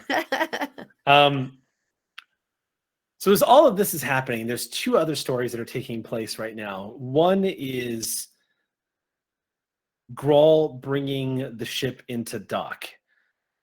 Your awareness, Grawl, is only expanded out to the ship itself and the people on board. But you can feel the trepidation of Apollos just from the body language as this viper-like head kind of stiffens a little bit, kind of recoils back up on one of the wings of the dragonfly. And he mutters under his breath so that you can know what he is saying. He says, "Oh, the Illithids are here." So you see docked in this space. First of all, there's a row of Spelljammer ships you can see of various cultures and whatnot that have docked here. But it is very clear as you are on approach, there is a big nautiloid ship, which are a signature ship of the Illithid navies. big like rotating shell with all these tentacled, like don't seem to be active tentacles, but are part of the vessel itself, kind of stretching outward. If you ever get a chance, Google it. They're pretty awesome. It's for those watching at home, it's the ship that you start off with in Baldur's Gate 3, this big, terrifying, horrible, like giant nautilus shell that kind of coils around, but then also kind of stretches out into a ship's deck with these tentacles that reach out maybe 60 to 80 feet from the ship itself, sitting quietly in dock. And as you see that, let's go ahead and pause for our 10-minute break. We'll be back in 10 minutes. Don't go anywhere. We'll see you in just a sec. Okay, and we are back from our break. Let's go ahead and jump back into the game. The crew of the vessel, you guys are all just now sliding into dock. There is a few free spaces down here for the smaller vessels. The Rock of Brawl is an exceptional looking city as you were all approaching. You can see that it is multi-leveled, and the bottom of the rock too is barely visible as y'all are coming in, but the rock itself underneath is also part of the city. You can see that this city is multi-tiered. It's about, as I said, about a mile long. You can see it has great swaths of greenery and open space. Lots of greenery around here that are supplying the entire rock with the air that everyone needs to live on the rock. You can see it even has a lake in one of the top parts of the area, kind of catching the glint of starlight.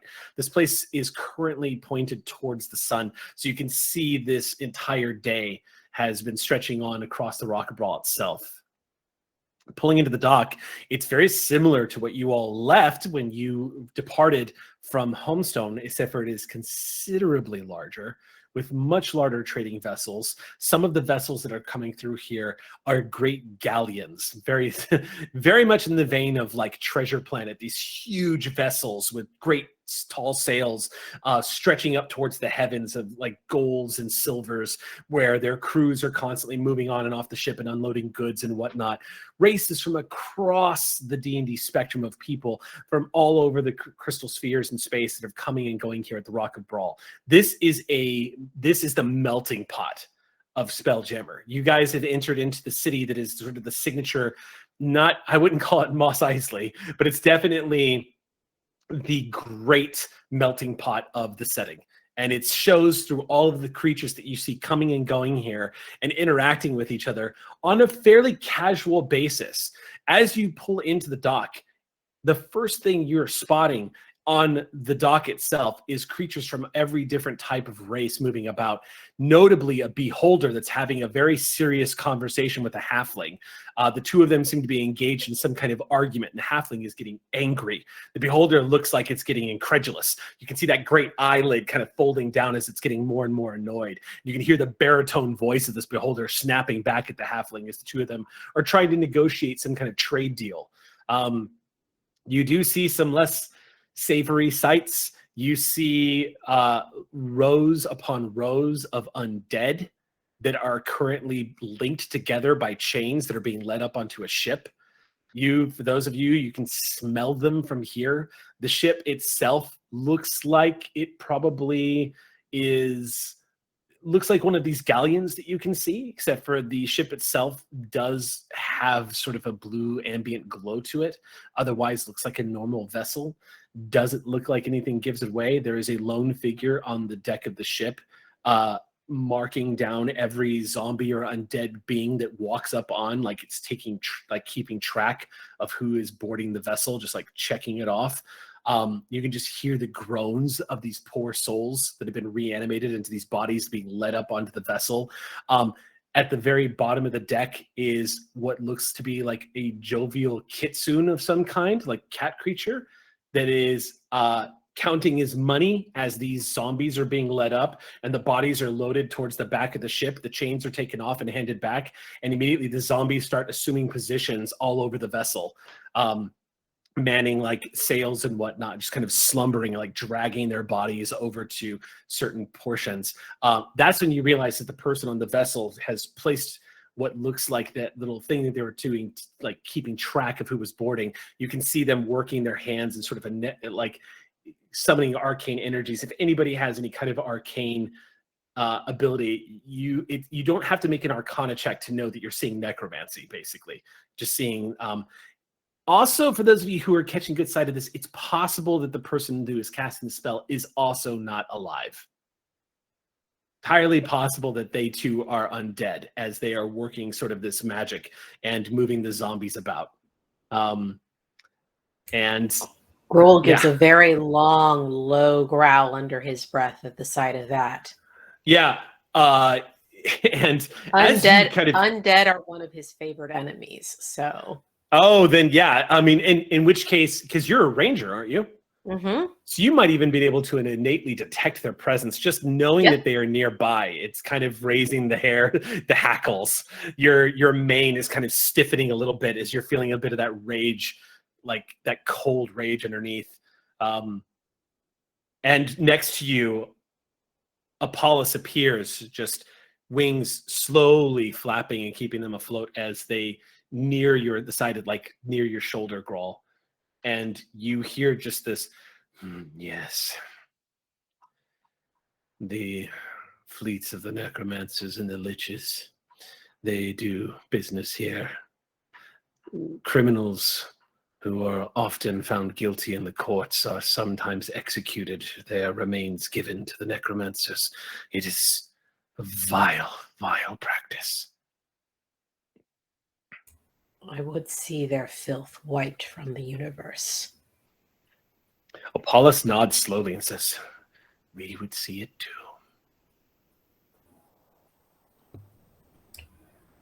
Makes a note of wishes. I wish for all necromancers to die. Wish granted. We apologize to everyone watching at home that is playing a necromancer in your campaigns. If your character just suddenly keeled over dead, we did not anticipate that, but here we are. Oops, Sorry. be careful what you wish for. Yeah. Disembarking from the vessel, the harbor master. Oh, yeah. You got something? I just want to know, because Wixel has been at work, what does Celestine look like right now? They've adjusted into their dragon cozy. But what color paint? Like, what do they look like? Toothless? Like, what's going on with them right now? So yeah, I was trying to do a little research about dragons in the Spelljammer world, and it seems like they're mostly like gym type, right? I'm wrong? blessed. Correct me if I'm wrong, Eric. What kind of dragons exist in Spelljammer? Yeah. So all of them. Okay. Pretty much all dragons. Most of them, dragons don't typically keep to wild space. They prefer to stay on a planet or a planetoid and Right. make their layers. You don't see them traveling very much, but yeah, there's everything that D&D has to offer is in Spelljammer, basically. Right. So I did a little research, and it seems like the metallic dragons are actually more noble and good and are highly respected. That's correct. So I feel like we're gonna go with like a brassy bronze type of paint, to where it was like almost like a nice little chrome metallic paint. Okay. And then the thing that I knitted would have like nice little like orange and brown like tones throughout, but like Okay. little comfy, to where you look as if you were like a little bronzely hatchling. Oh, Like you're our little bronze medal. Celestine hasn't seen there isn't really the kind of reflective surface that would show them. So all they know is that Wixel has been putting lots of stuff on them and paying lots of attention to them and making them look very pretty. Dear. And so they are prancing down that gangplank when they disembark like a dressage dragon. And because they are a crystal dragon underneath, to where when the sun hits it just right, it does give off that metallic almost look. So it actually does make it look like a bronzed metal, I feel. So a little bronze hatchling. Okay. While this is happening, Romska, you've been here before, and you see all of the sights that this place has to offer. memories for you start to bubble up a little bit of what it was like when you were last here. The sight of the Illithid ship is already causing some agitation. You are half Gith. There are few things the Gith hate more than the Illithids. Maybe the Githzari and the Githyanki obviously have their sort of racial civil war that has been that they have committed to for the past 1,000+ years, but the Illithids already elicit from those around them a deep hatred. They don't just kill their prey. The Illithids are among some of the most vile creatures that you could encounter. And here in Wild Space, they exist side by side with every other culture that is trading, and they are nothing like their planet-bound kin, who are dark and receded and sort of scheme from the shadows and harm from where they are. The Illithid of Wild Space exist in society, and they do so within the confines of where society will let them take their trades. And the one thing that Illithids are really good at are taking people against their will and making them into puppets, if not feeding on them. Indeed, those of you who have traveled Wild Space would know that oftentimes Illithids will use people as batteries for their Spelljammer helms, feeding off of the psychic energies in order to empower the helms that they use to travel across Wild Space.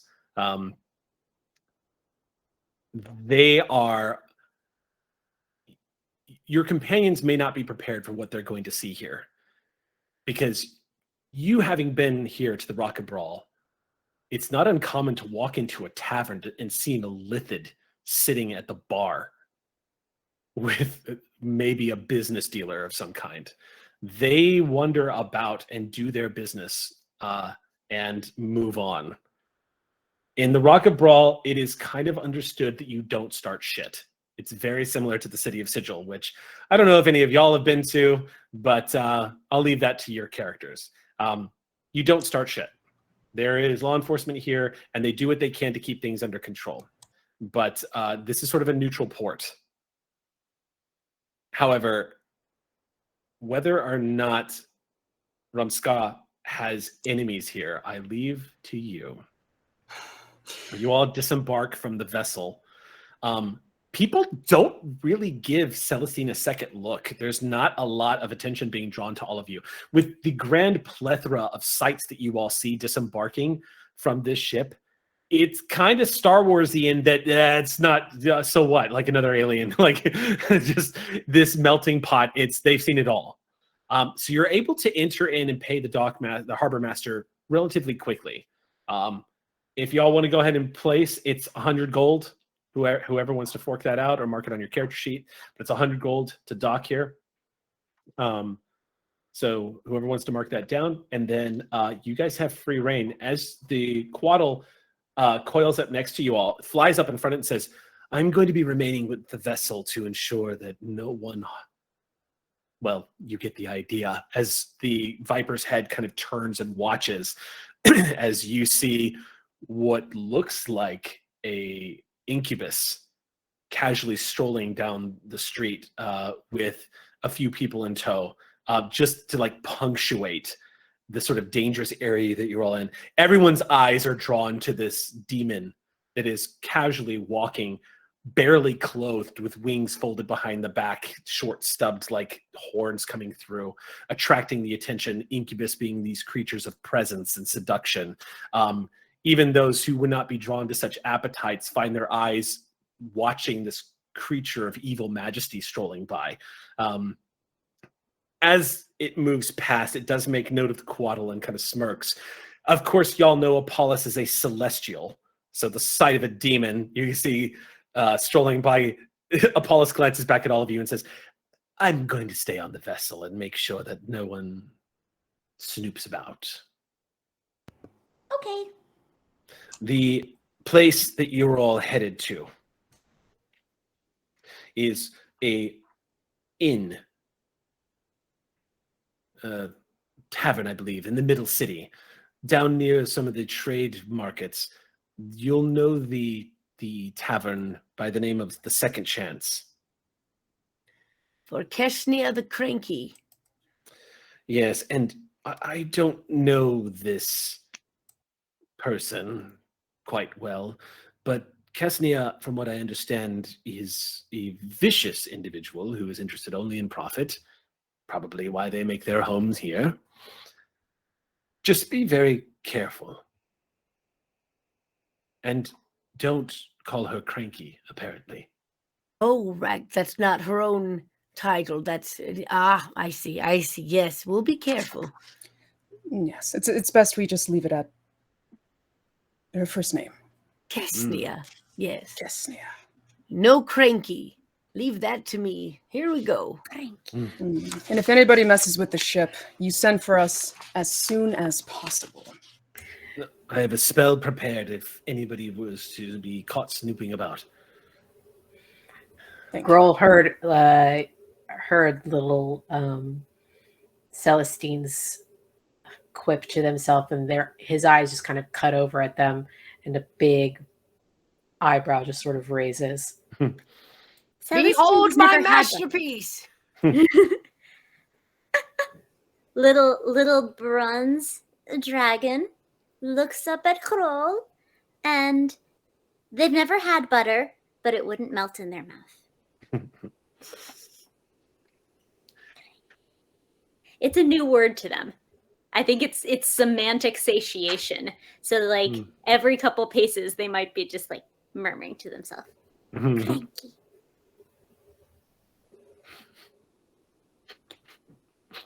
That's so All right. cute. All right. And Where you is- move on. What's up? Where is this information broker that we're looking for again? A tavern. Second Chance. Yes, isn't that such a lovely name for a tavern full of ruffians? Second Chance. I wonder what happened to the first one. I imagine they spoiled it. Don't most people waste their first chance? Absolutely. And usually their second and third as well. Those are the people that usually come to me. Let's get on with it. Romska just starts heading towards it. You get a quick flipper, like to the back of your calf. And just Are you all right? You seem a little high-strung today. Romska, been- like, You might have the hilt of your weapon there has gotten quite a polish the last 20 minutes. as they approached the Rock of Brawl, like Romska, like her demeanor has kind of changed and her posture has kind of just stiffened. Her energy is a little different. But as soon as they landed, she's just been very on edge, and she looks back at Glamour. You're right. I should probably ease up a little bit, huh? Well, you do look like you want to pick a fight, and it seems that a lot of people on this planet do. So maybe. You're right. And with that, her shoulders kind of loosen a little bit. I like my flippers kind of do like a come down here move. Romska crouches a little. Oh, great. I put my little flippers on the top of your shoulders, and I cast Prestidigitation to warm the top of your shoulders. And then I also cast Mage Hand, which manifests as like a very jeweled, icy hand that like brushes the hair out of your eye just a little bit. There. Now you're ready to present yourself as violently and wonderful as you are. Where do I sign up for that heating pad? Oh, yes. Hi. I'm coming. Yes. Oh, Thank you, friend. And as she does that, I'm gonna grab your hand and look up at you and just be like, just so you're aware, dear, as someone with a lot of past, you don't let your past define you. Whatever happened here is long ago. New stories, new memories, new adventures. All right, let's hit it. as we make our way to the second chance. Thank you. Thank you. I might need your protection. I've never been in a fight. I didn't put that on my resume. I hope that doesn't matter. Don't worry, We'll darling. avoid Just it. keep us all warmed up. Celestine looks to Grohl at that, and they fluff out their wings just a little bit, make themselves a little bigger, and prance alongside him, like, we are tough. We will be tough for them. Come, let us be very fearsome and tough. Yeah, imagine Celestine's just like, I've been in a fight. That's better than the penguin. As soon as you open your and flow out your wings, I go, oh, missed the spot, and quickly like get a little brush because I bring touch-up paint with me in my satchel and have a little one just like right in the nook where your wings are. It's like, aha, all right, done. Yeah. I flap it out and ready to go. We proceed. Grohl adjusts the holsters for his swords and continues on with them as well. All right. Let's You go guys- with this our bronzed beauty. You continue making your way into the streets of the Rock of Brawl. And again, you see that this place is not only, doesn't look like it's just this sort of amalgam pirate port. You're coming across homes. You see people have built houses here. Some of them are multi-storied on the sides of the street, leading down cobbled streets that have been well crafted and paved out. You see some extraordinary sights you haven't seen before. You see a gnome made completely out of metal, walking down the street selling wares that if people stop them and just start purchasing from. All sorts of strange sights as you move throughout. And of course, overhead is the night sky of Wild Space. Always overhead. The place, you know, Ramskad, this especially as you're approaching into the middle city, the Rock of Brawl can be incredibly deceptive by how dangerous it is. Even the streets as they are right now, which look harmless enough, at any given moment, the cultures that are crashing through here don't have, you know, in meta language, they don't have the police force that is, say, the Lady of Pain to keep things in check. The Rock of Brawl instead is kind of the gentleman's agreement so that things continue to move forward and function normally. It doesn't mean that at any given moment, an enemy from your past can't spring from the shadows to try to take you back to wherever they had you from before. That being said, the walk to this tavern in the middle city as you journey into the market districts is uneventful. Instead, you find yourselves just drinking in the sights. Celestine, you were seeing for the first time Dragonborn that are moving around throughout the streets, which are shocking, unusual. Different colored scales on a few of them, blue scales and white scales and golden scales. There seems to be a small community of bards who are all dragonborn playing on the side of a street. You can see them like playing sort of almost an Irish sounding sort of flavored music as they're pounding away on one of the side on these hand drums and singing along. A couple of people tossing them coins as they move throughout.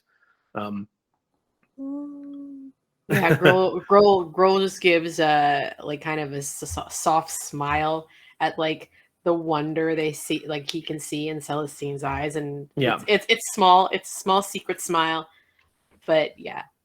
He probably also catches them as they keep walking by, Celestine bouncing their foreclaws off the ground for a few steps, because like, are we supposed to be doing biped?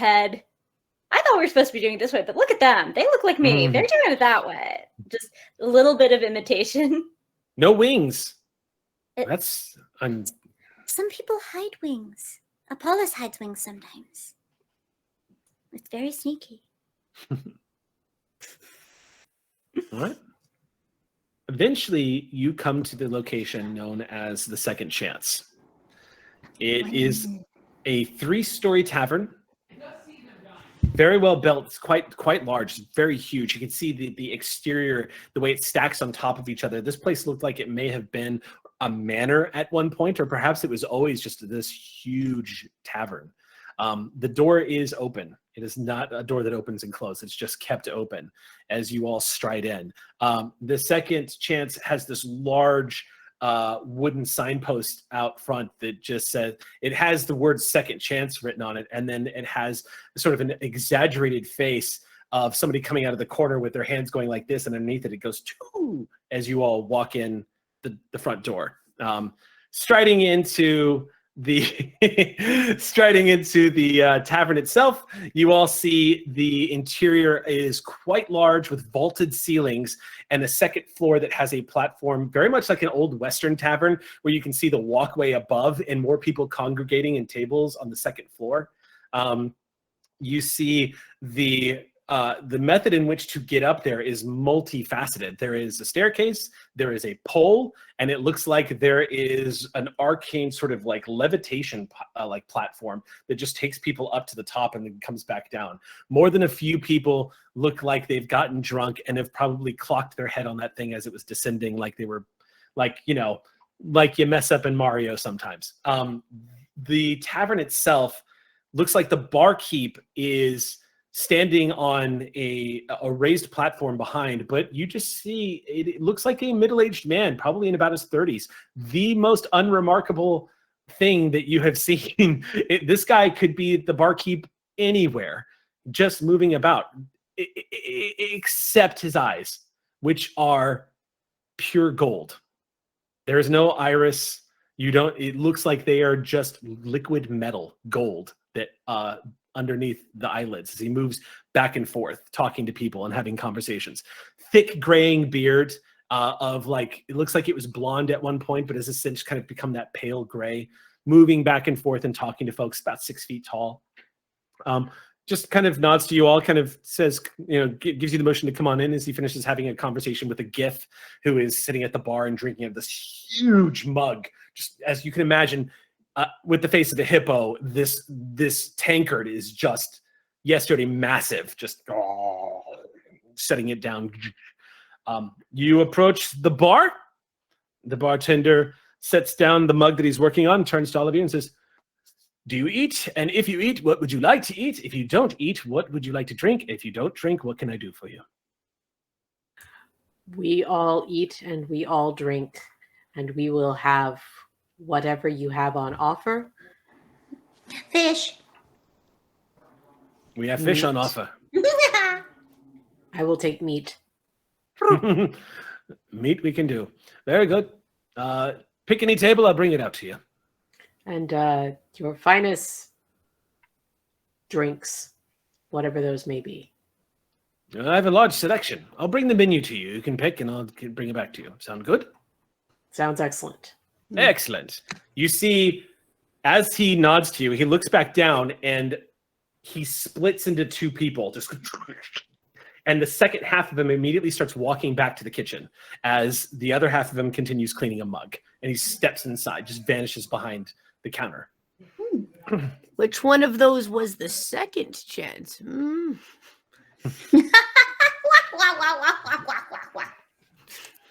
All right.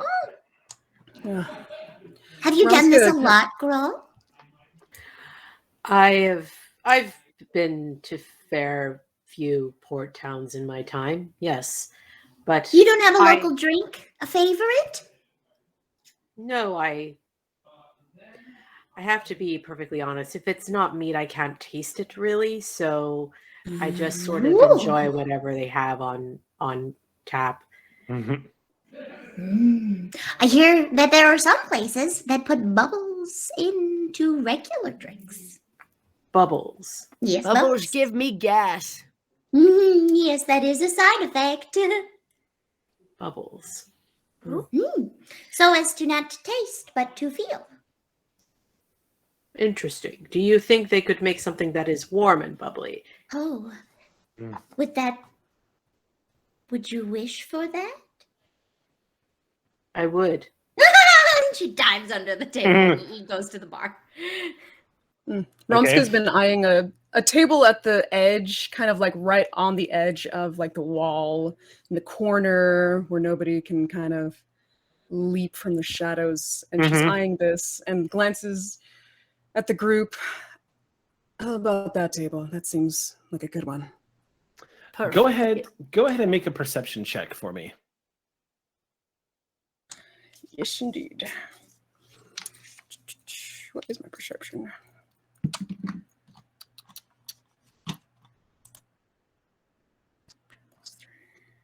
17.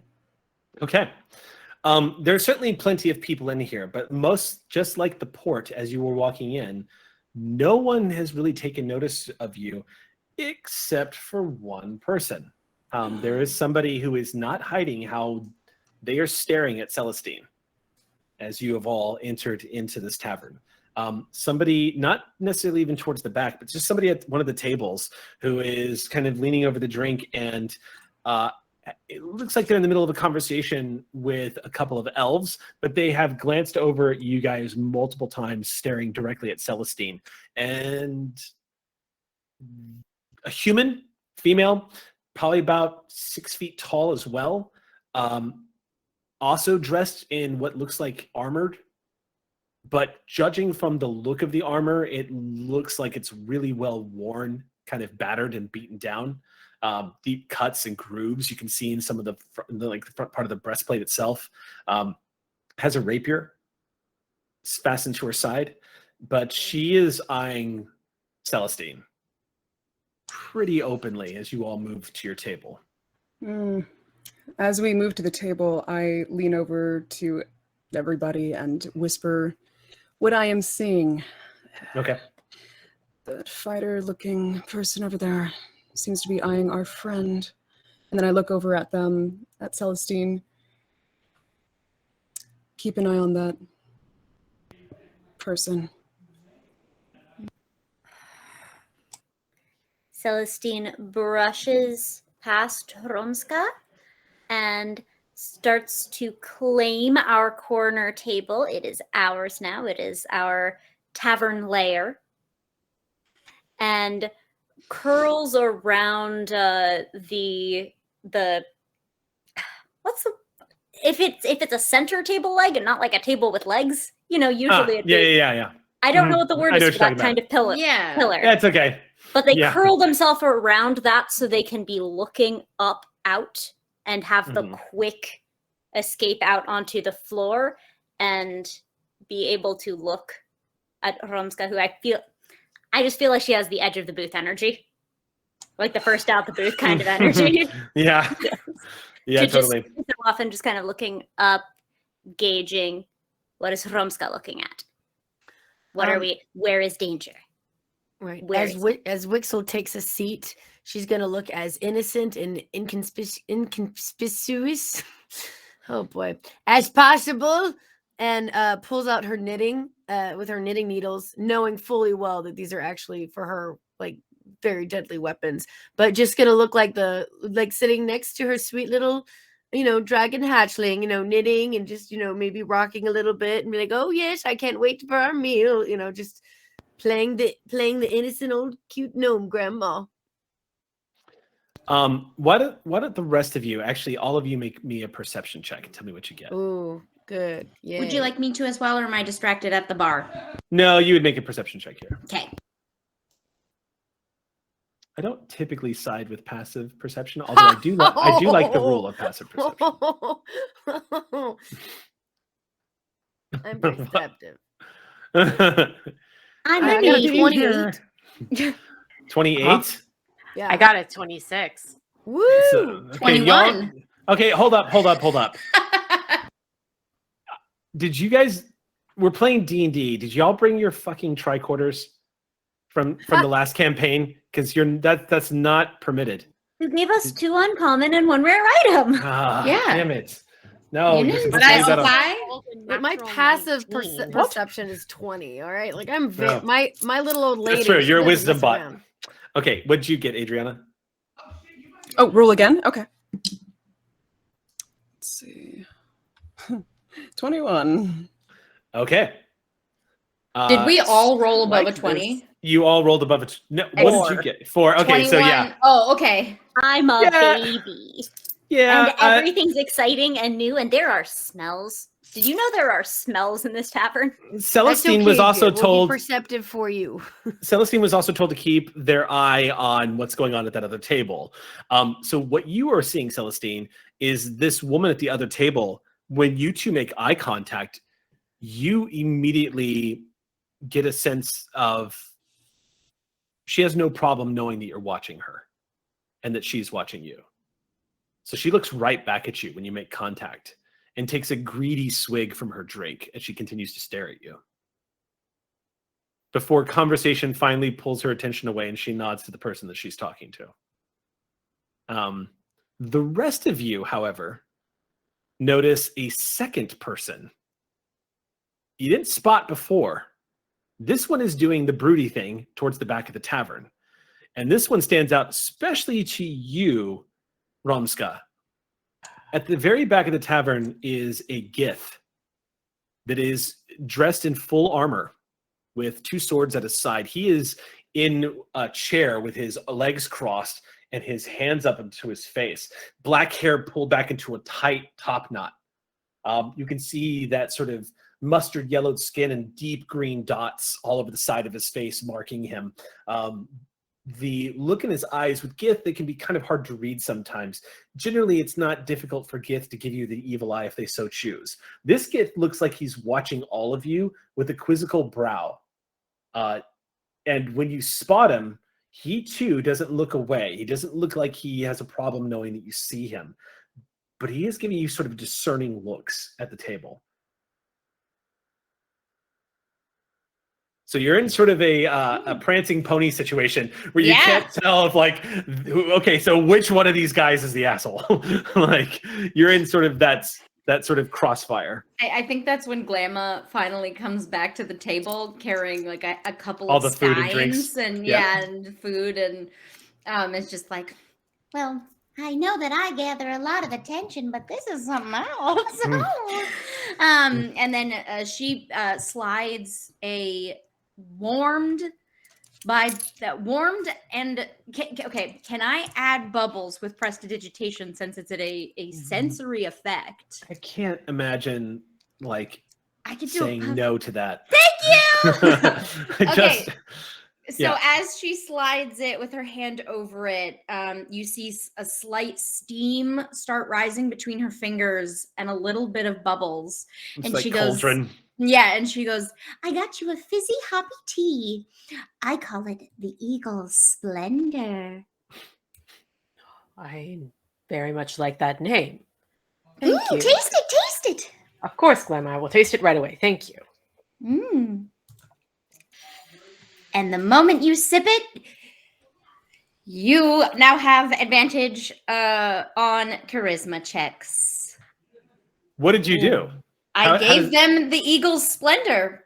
I cast enhanced ability on the thing. You cast the 2nd level spell and gave them Eagle Splendor? Yeah. Okay. This is most excellent. Thank you. thank you so much. My goodness, your eyes have certainly lit up. Are we in danger? Yeah.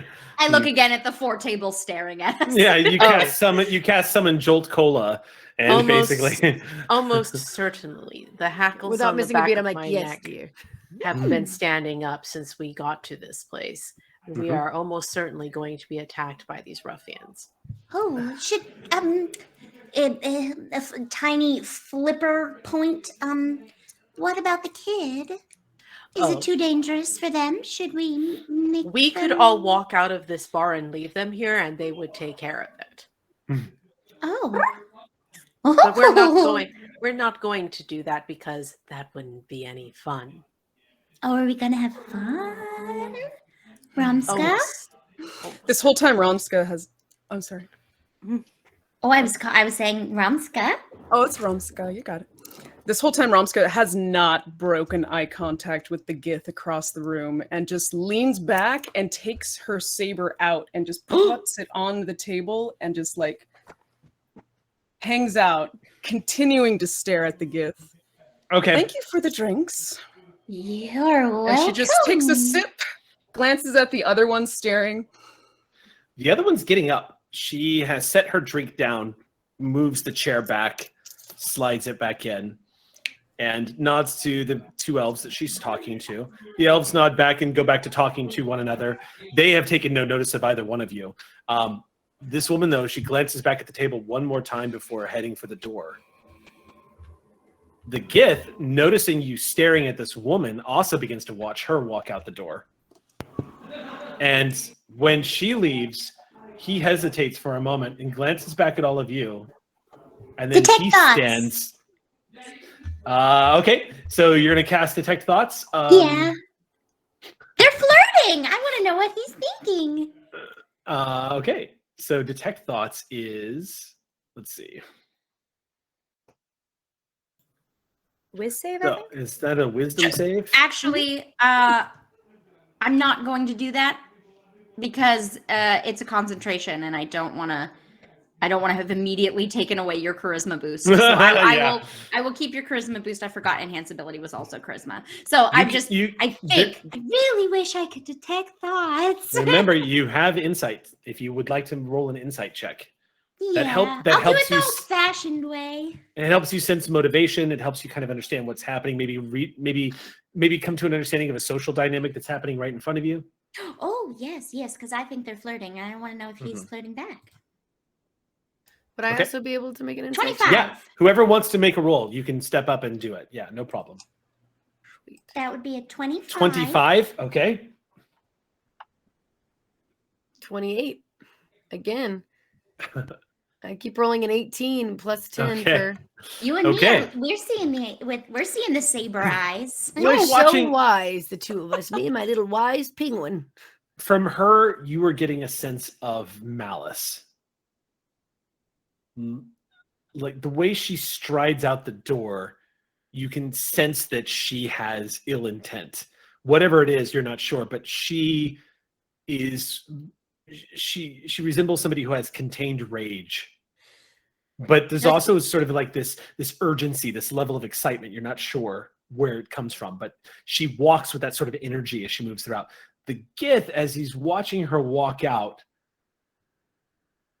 to you resembles somebody who like just noticed something and realized and had like a realization and with intent follows her after waiting a few moments.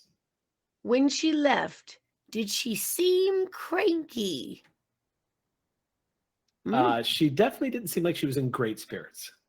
Interesting. Celestine's had eyes locked on her and has with the occasional check of Okay. Toromska. And so when she leaves, it's the do I need to go after? Do we chase? Chase? Hunt? Chase? Chase? Chase? I don't think we need to chase her. I have a feeling she would soon be chasing us. Let's let her come to us. Let us eat, drink, save our strength, and be ready for when the attack comes. If it comes at all. Agreed. We can't hear you, Glamma. Sometimes I just talk to myself and what happened to the cranky lady? I think that might have been the cranky lady. Oh, I really didn't put that together. I should have, never mind. If she's the one that we have to seek out for information, then I fear it's not information she wants to give us, as I crack my knuckles. Well, she might not want to give it to us here where it's so easy for us to be seen. Perhaps following her is exactly what we should do. Well, that is That's a quite the possibility. conundrum. Which one do you wish to do, Grow? Well, it's not just up to me. This is a Oh, democracy. I know, but after on an all. individual level. I mean, I think we should go after her. Okay. What about everyone else? Tell me what you want. Romska takes one swig, puts it What down. we really, I really agree. want. Yes, most deepest desires. Are you ready to tell me? Not yet. Okay. Understood. Respected. Romska, you set that swig down. The bottle hits the table. Yes, Some I would fo- like to follow as well. That's a great idea, girl. Okay, 2 for follow. All right, I start wrapping up some of the fish and meats, putting them in my satchel with my Don't let that go to yarn and waste. everything. Well, I guess allowed we're to wrap a taking our piece of dinner meat? to go. Okay.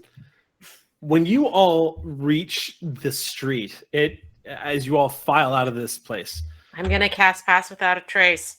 Okay. Casting Pass Without a Trace, you kind of mutter the arcane words around you, kind of keeping an eye on your party, making sure that everyone's within that grouping. And as you are all moving and you cast the spell, the arcane energy flows around, and all of your footsteps, every one of you just starts muting. As you walk out, you no longer hear the clatter of claws of Celestine moving across the hardwood floor. Instead, it's just silence as all of you filter out of the tavern. When you reach the street, you see the passerbys as usual, but the Gith is actually standing in the street, in the dead center of the street, maybe about 15 feet from you all, outside the door. And he's looking around like he's lost something, just kind of glancing left and right. And slowly backing towards the door again when he spots all of you and freezes. He's about 10 feet from you, Grawl, as he freezes in place. You're not being very tactful. Glances left and right, and then leans closer to all of you and says, "Not here. Follow me." We're kind of following someone else right now. Maybe we can make a later appointment? Don't delay. Follow me. Now.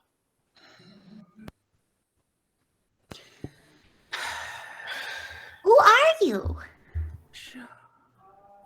If you who I think you are, I am a friend. But you must follow me now.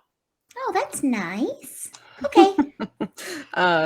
What kind of a friend are you? Oh, Little right. details would be nice. Yeah, details.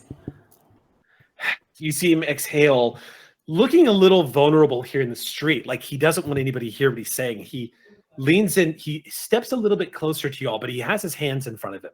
The moment he comes into range so that you can hear him as he whispers, he says, "Razin sent me to find you. You have been set up for a trap. They're trying to draw the little one in," and nods to Celestine. Can I insight check this? Yes, you can. Go ahead and make a roll. I think we all will. Wait,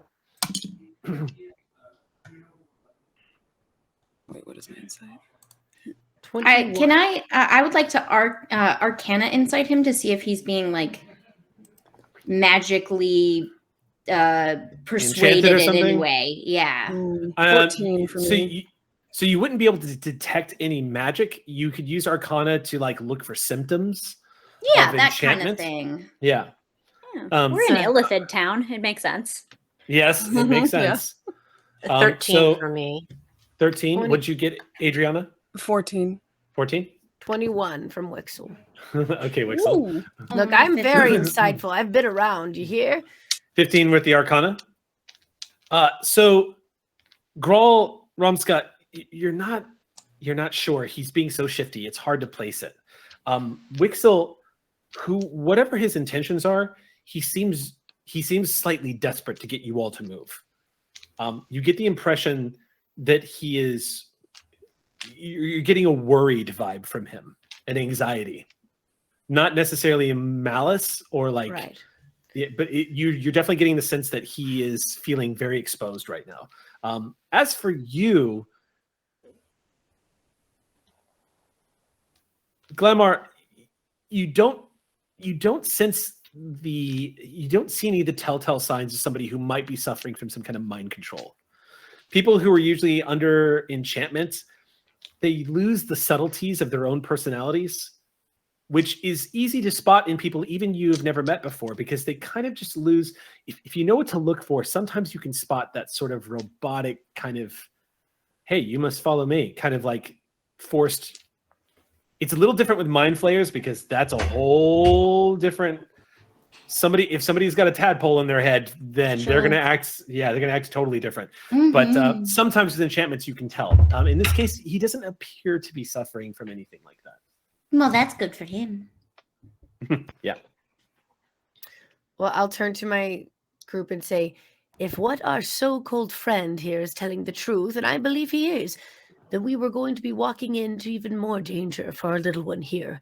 I say let's follow him, hear what he has to say, and then be on our way and look for this cranky queen of the Rock of Brawl. No, you do not want to speak to her. Trust me. She brought you here for a trap. There is a bounty on the little one's head. Lead us to where you want us to go. Follow me, follow me. Very And with well. that, he begins to lead you all the way. Now, because you cast Paths Without a Trace, I'm going to call for the stealth check that I was originally going to call for. And luckily, y'all are all adding +10 to this check. So you're actually, there's a real chance here that y'all are just going to be able to, okay. So go ahead and make your stealth checks as y'all move through the crowd. How do you feel about a 33? 35. I almost rolled a nat 20. You blink out of existence. I rolled a natural 18. 28. I'm a rogue, man. Stealth is my thing. This little old lady can disappear in the cracks. How about you, Romska? 4. 4 No, plus Robin's the just like 14. her anger is You just mean kind of taking 14? over. No, just 4. Oh, plus 10 But you get a from- +10. Oh, I'm sorry. Yeah, 14. Just kidding. Ooh. 14, yeah. And All right. 30 from Celestine. Okay. You're not sure if anybody spotted you all leaving, but it's possible since one of you rolled a 14. But you all managed to leave the main street and nobody harasses you. There's no sight of the woman as the Gith leads you into an alley. Steering you all into this alleyway, you see, once again, he's looking left and right, pausing for a moment, and he stops for just a second and peeks around a corner as you see more people filtering in and out. But taking this moment, he turns back to all of you and says, "My name is Javik. Raisin sent me to find you.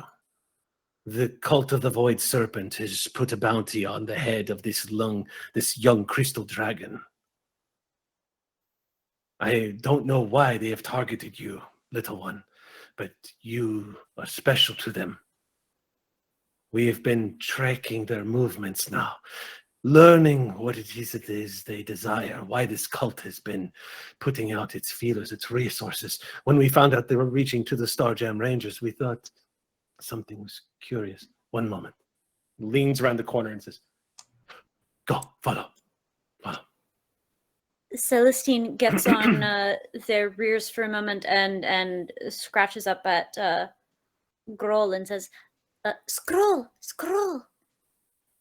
It talked the void. Back when we were first when we first found Celestine, we went through the robes of an illithid, and we found a scroll, and it wasn't as nice as soft yarn. So I traded for it. And Groll read in deep speech about Herald of the Void. Yeah, I remember that now. Gain an inspiration." Well done in recalling that. Actually, at this point, I'm going to say that you all have an inspiration point. That was amazing. Good job. But yeah, gain an inspiration point. Dang. That is correct. It triggers immediately when you hear that, the link coming together. You can see this sort of urgency in Celestine's eyes as they make the connection. Yeah, I think Groll leans down enough to let Celestine like come up on his shoulder, and kind of is contemplative for a moment. If this is tied up with them, then we are in a lot more trouble than I thought. Yes, their reach has begun to grow beyond the Rock of Brawl. They have been enlisting illithids and beholders, and everyone they can, in order to find this one. They failed once. My crew will ensure they fail again and again and again, as many times as it takes. You are not alone. We too want to understand why it is that the cult, whom we have been observing for some time, has taken such a keen interest in this young hatchling.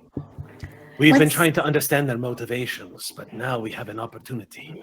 What's the name of the cult? They call themselves the Cult of the Void Dragon. Oh. Well, we could probably start there. What do we know of this void dragon? Here. And he motions for you as he approaches this wall that you see made out of this great stone. He approaches it, puts his hand against it. An arcane rune appears right over it, looks around, and just kind of like the bat cave, it just goes, slides open. He says, "Come in quickly."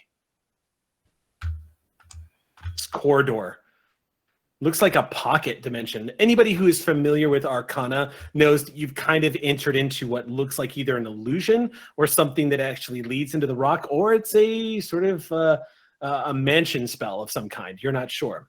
But as you all filter in, he utters another arcane word, and the rock slides closed behind all of you. You find yourselves in this large hallway lined with torches, and he says, "This way, not far." And the gift continues to lead you down this hallway. You can hear your breath echoing off the walls of this kind of cramped space until you enter into what looks like a great cavern. And as this cavern spans out in front of you, the first thing you see immediately grabbing your attention is rearing up off of this great pile of rocks and gold. You see a brass dragon, an adult brass dragon, just rear its head up off of the ground, looming up over all of you, towering a good 45 feet up towards the ceiling, and the frills on the side of its head kind of expand a little bit.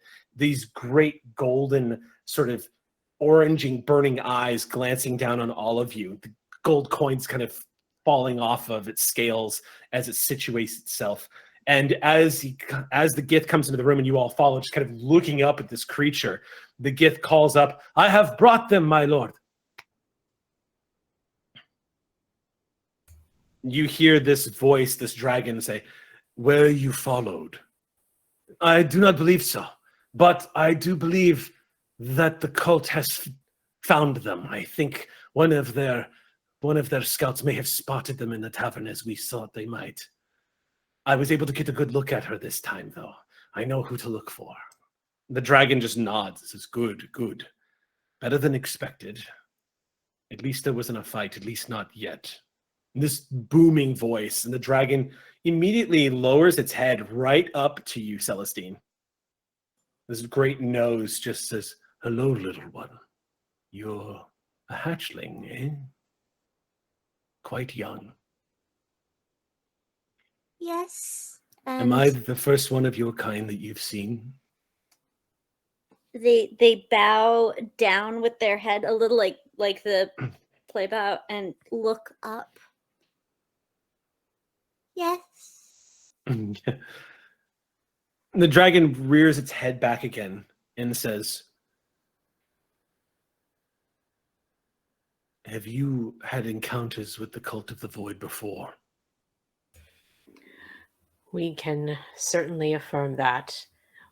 They were who we fought a couple of clutches of them in our efforts to free Celestine and learn more see. about their origins. Yes. I do not know why it is that they hunt this hatchling crystal dragon, though I will say you are the first of your kind I have ever seen. Maybe that's why. Sorry, wrong time.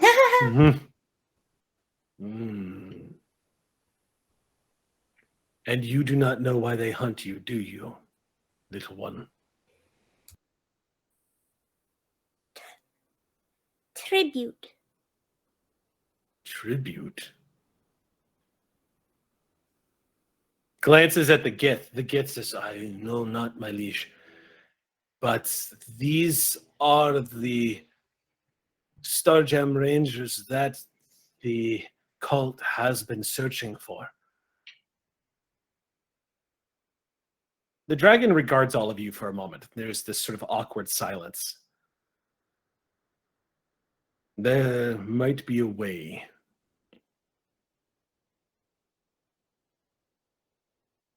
What did you want to say, Wexel? I was waving to the dragon. He was looking at us. The dragon's head snakes down and it eyes each one of you individually. You are face to face with a truly powerful elemental creature. ancient and wise. Well, as an adult dragon, not officially ancient, but it kind of eyes all of you, lingers on you for a moment, Dromska, almost like it recognizes you for a second, kind of lingers and stares at you before finally pulling back and says, since you were here, we have an opportunity to discover why it is they seek you out. As a hatchling, you may not know, but that does not mean that there are not divination magics that might help us. My time here in this city has been spent trying to understand the cult's motivations. I am Razin, and you may call me a friend if you so choose. Little one, I know we have only just met, and I know this is all happening very quickly, but the cult has been moving for some time, and I have yet to see them take such an interest as they have in you. If you would permit me, there is an artifact I have. A pearl that could help divine why it is that they are seeking you. It will link you to your past beyond the time from when you were a hatchling.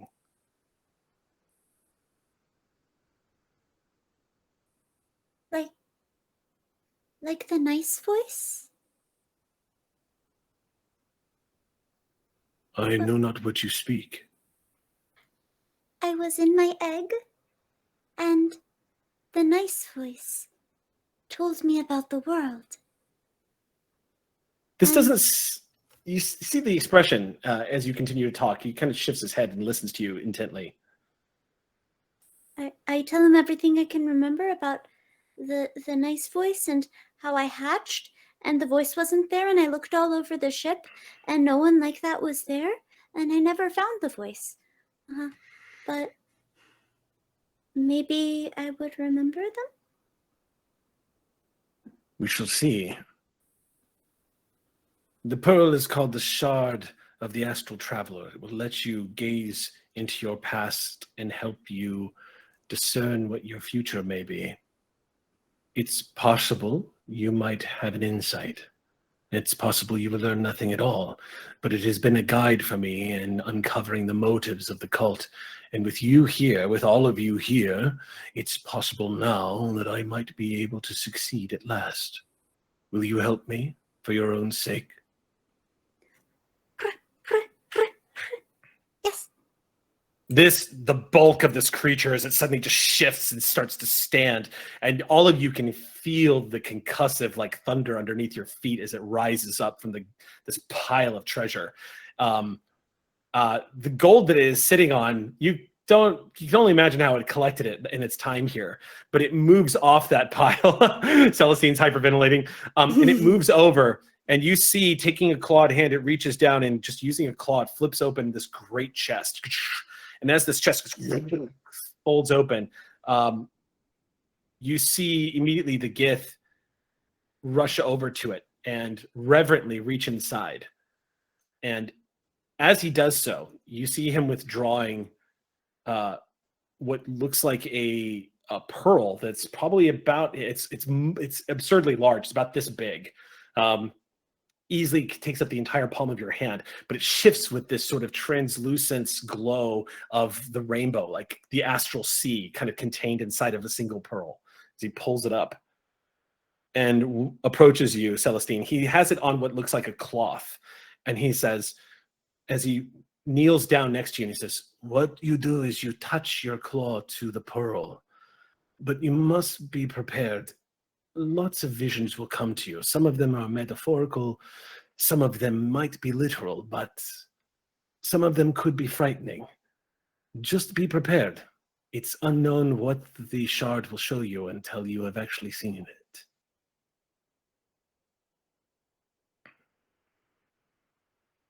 You're muted.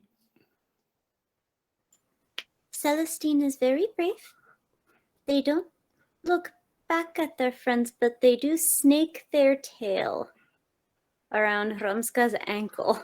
Okay. Just for a little bit of just Security. Romska, you just see that little crystal tail kind of coil around your ankle.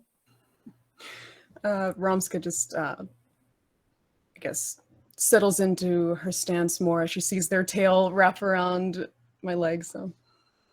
Okay. And then they will reach out and touch the big, shiny, pretty thing from Make the big a- dragon horde. Make an intelligence saving throw.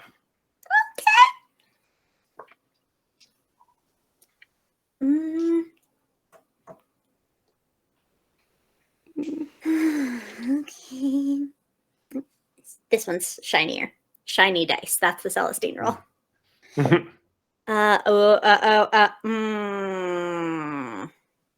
What happens? I with the want to roll? use my inspiration. Okay. Do it. Because that was a so- 3 on the die, my friends. So typically, inspiration can only use to gain advantage before you roll, but in this okay. case, I'll let you do a reroll here. So go ahead. Better. 13 on the die. Plus, I think that's 2. Yes, it is. 2. Okay. 15. So all of you see Celestine's eyes suddenly roll back into their head, and their body stiffens, and they just become like a statue as this aura of energy begins to pulse in the claw of Celestine as they're holding the shard. At that moment, as Celestine kind of goes into dreamland for a second, all of you begin to hear a noise at the edge of the lair, just which causes, which immediately causes Javik to kind of flinch, and a look of alarm just glances up at Razin and just says, it is possible that they found us. And the bronze dragon just nods and says, then we must hurry. Give them time. Do you mind if I? And Sorry, Grawl. and she produces a long rapier length thin wand that looks like almost like a conductor's wand. It is carved from the same birch that she wears in her crown, and she lightly taps the back of Celestine, and they go invisible. Ah, all right. Cast invisibility. Yeah. Might buy them some time. Okay. All right. Thankfully, I have very keen senses. I You s- place my walking cane along my back, pull out my knitting needles, daggers, and flip them cool, and get Okay. and get into my stance. All of a sudden, like Wixel like cracks her back, and like the little old lady is completely gone. Now she just looks like Sarah Connor. yeah, she looks like a complete badass. Little grandma just turned into badass assassin. And Okay. takes his stance in front of the invisible dragon Um, to make sure. the brass dragon rears back and waves a claw again towards the chest, and you see the chest go close up and turns immediately to the Gith. The Gith looking kind of like waiting for an order, and Razin just says, Javik, protect them, and when you are done here, come find me. And you all watch as this dragon just goes like a cloud dissipating, an illusion, a projection, begin to immediately, the gold and everything, like it was not actually a part of the environment, begins to immediately fade away as the Gith says, yes, and says, we must buy time so that Celestine will be able to complete this ritual. Everyone who is capable of fighting to the front. All right, weapons get drawn. Celestine. In your mind,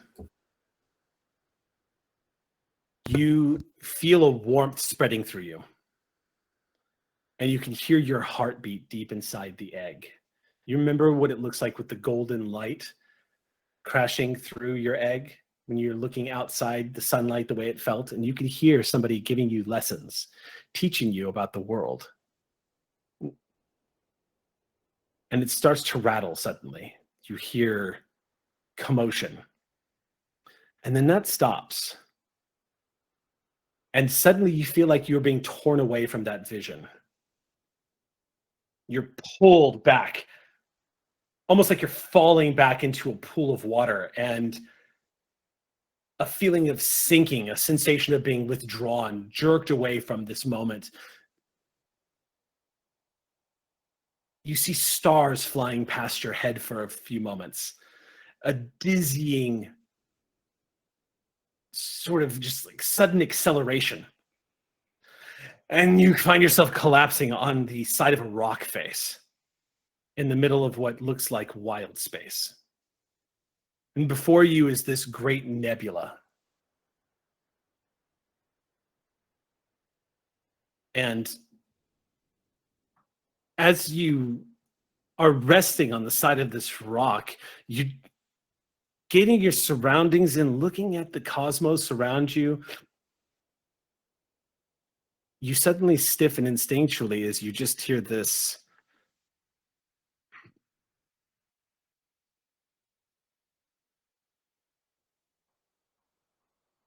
and it thunders through the cosmos around you. And as you're hearing that deep thunder that just rolls through, you see these marbled swirling colors of the flow respond to the immensity of the sound. You see a moon that is outside of the crystal sphere. It's not a part of any planetary celestial family. Maybe it's a planet, but then you see the equator begin to split down the entire center of the world. Just you could see this red line of energy as the planet itself begins to split in half. Just you can see the cracks beginning to form, and suddenly the rocks, the sound of rocks splitting as this planet cracks in two in front of you. But then you realize as it's splitting, it's not cracking it two. It's opening. You see it raise both sides. This planet as it splits open. And you see this red magma that you assumed was boiling up from the center of this world, illuminating the space around it, is actually the glowing outline of an iris, a reptilian eye that begins to form and close as this giant thing begins to open before you and gaze upon you. It is in fact not a planet, but an eye, a great reptilian eye that burns with the malice of a dying star. And then a voice that shatters all other noise and drowns out all light and hope racks your body with primal fear born from those who were never meant to hear what you're hearing. The voice rumbles and you hear,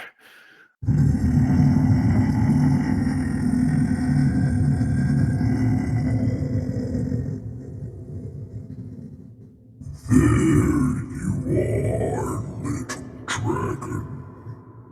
There you are. Sin of my child. Io's children shall find their end here in the void, and my progeny shall watch and know despair, for he is your creator and I his. Your blood shall bring me my vengeance at last."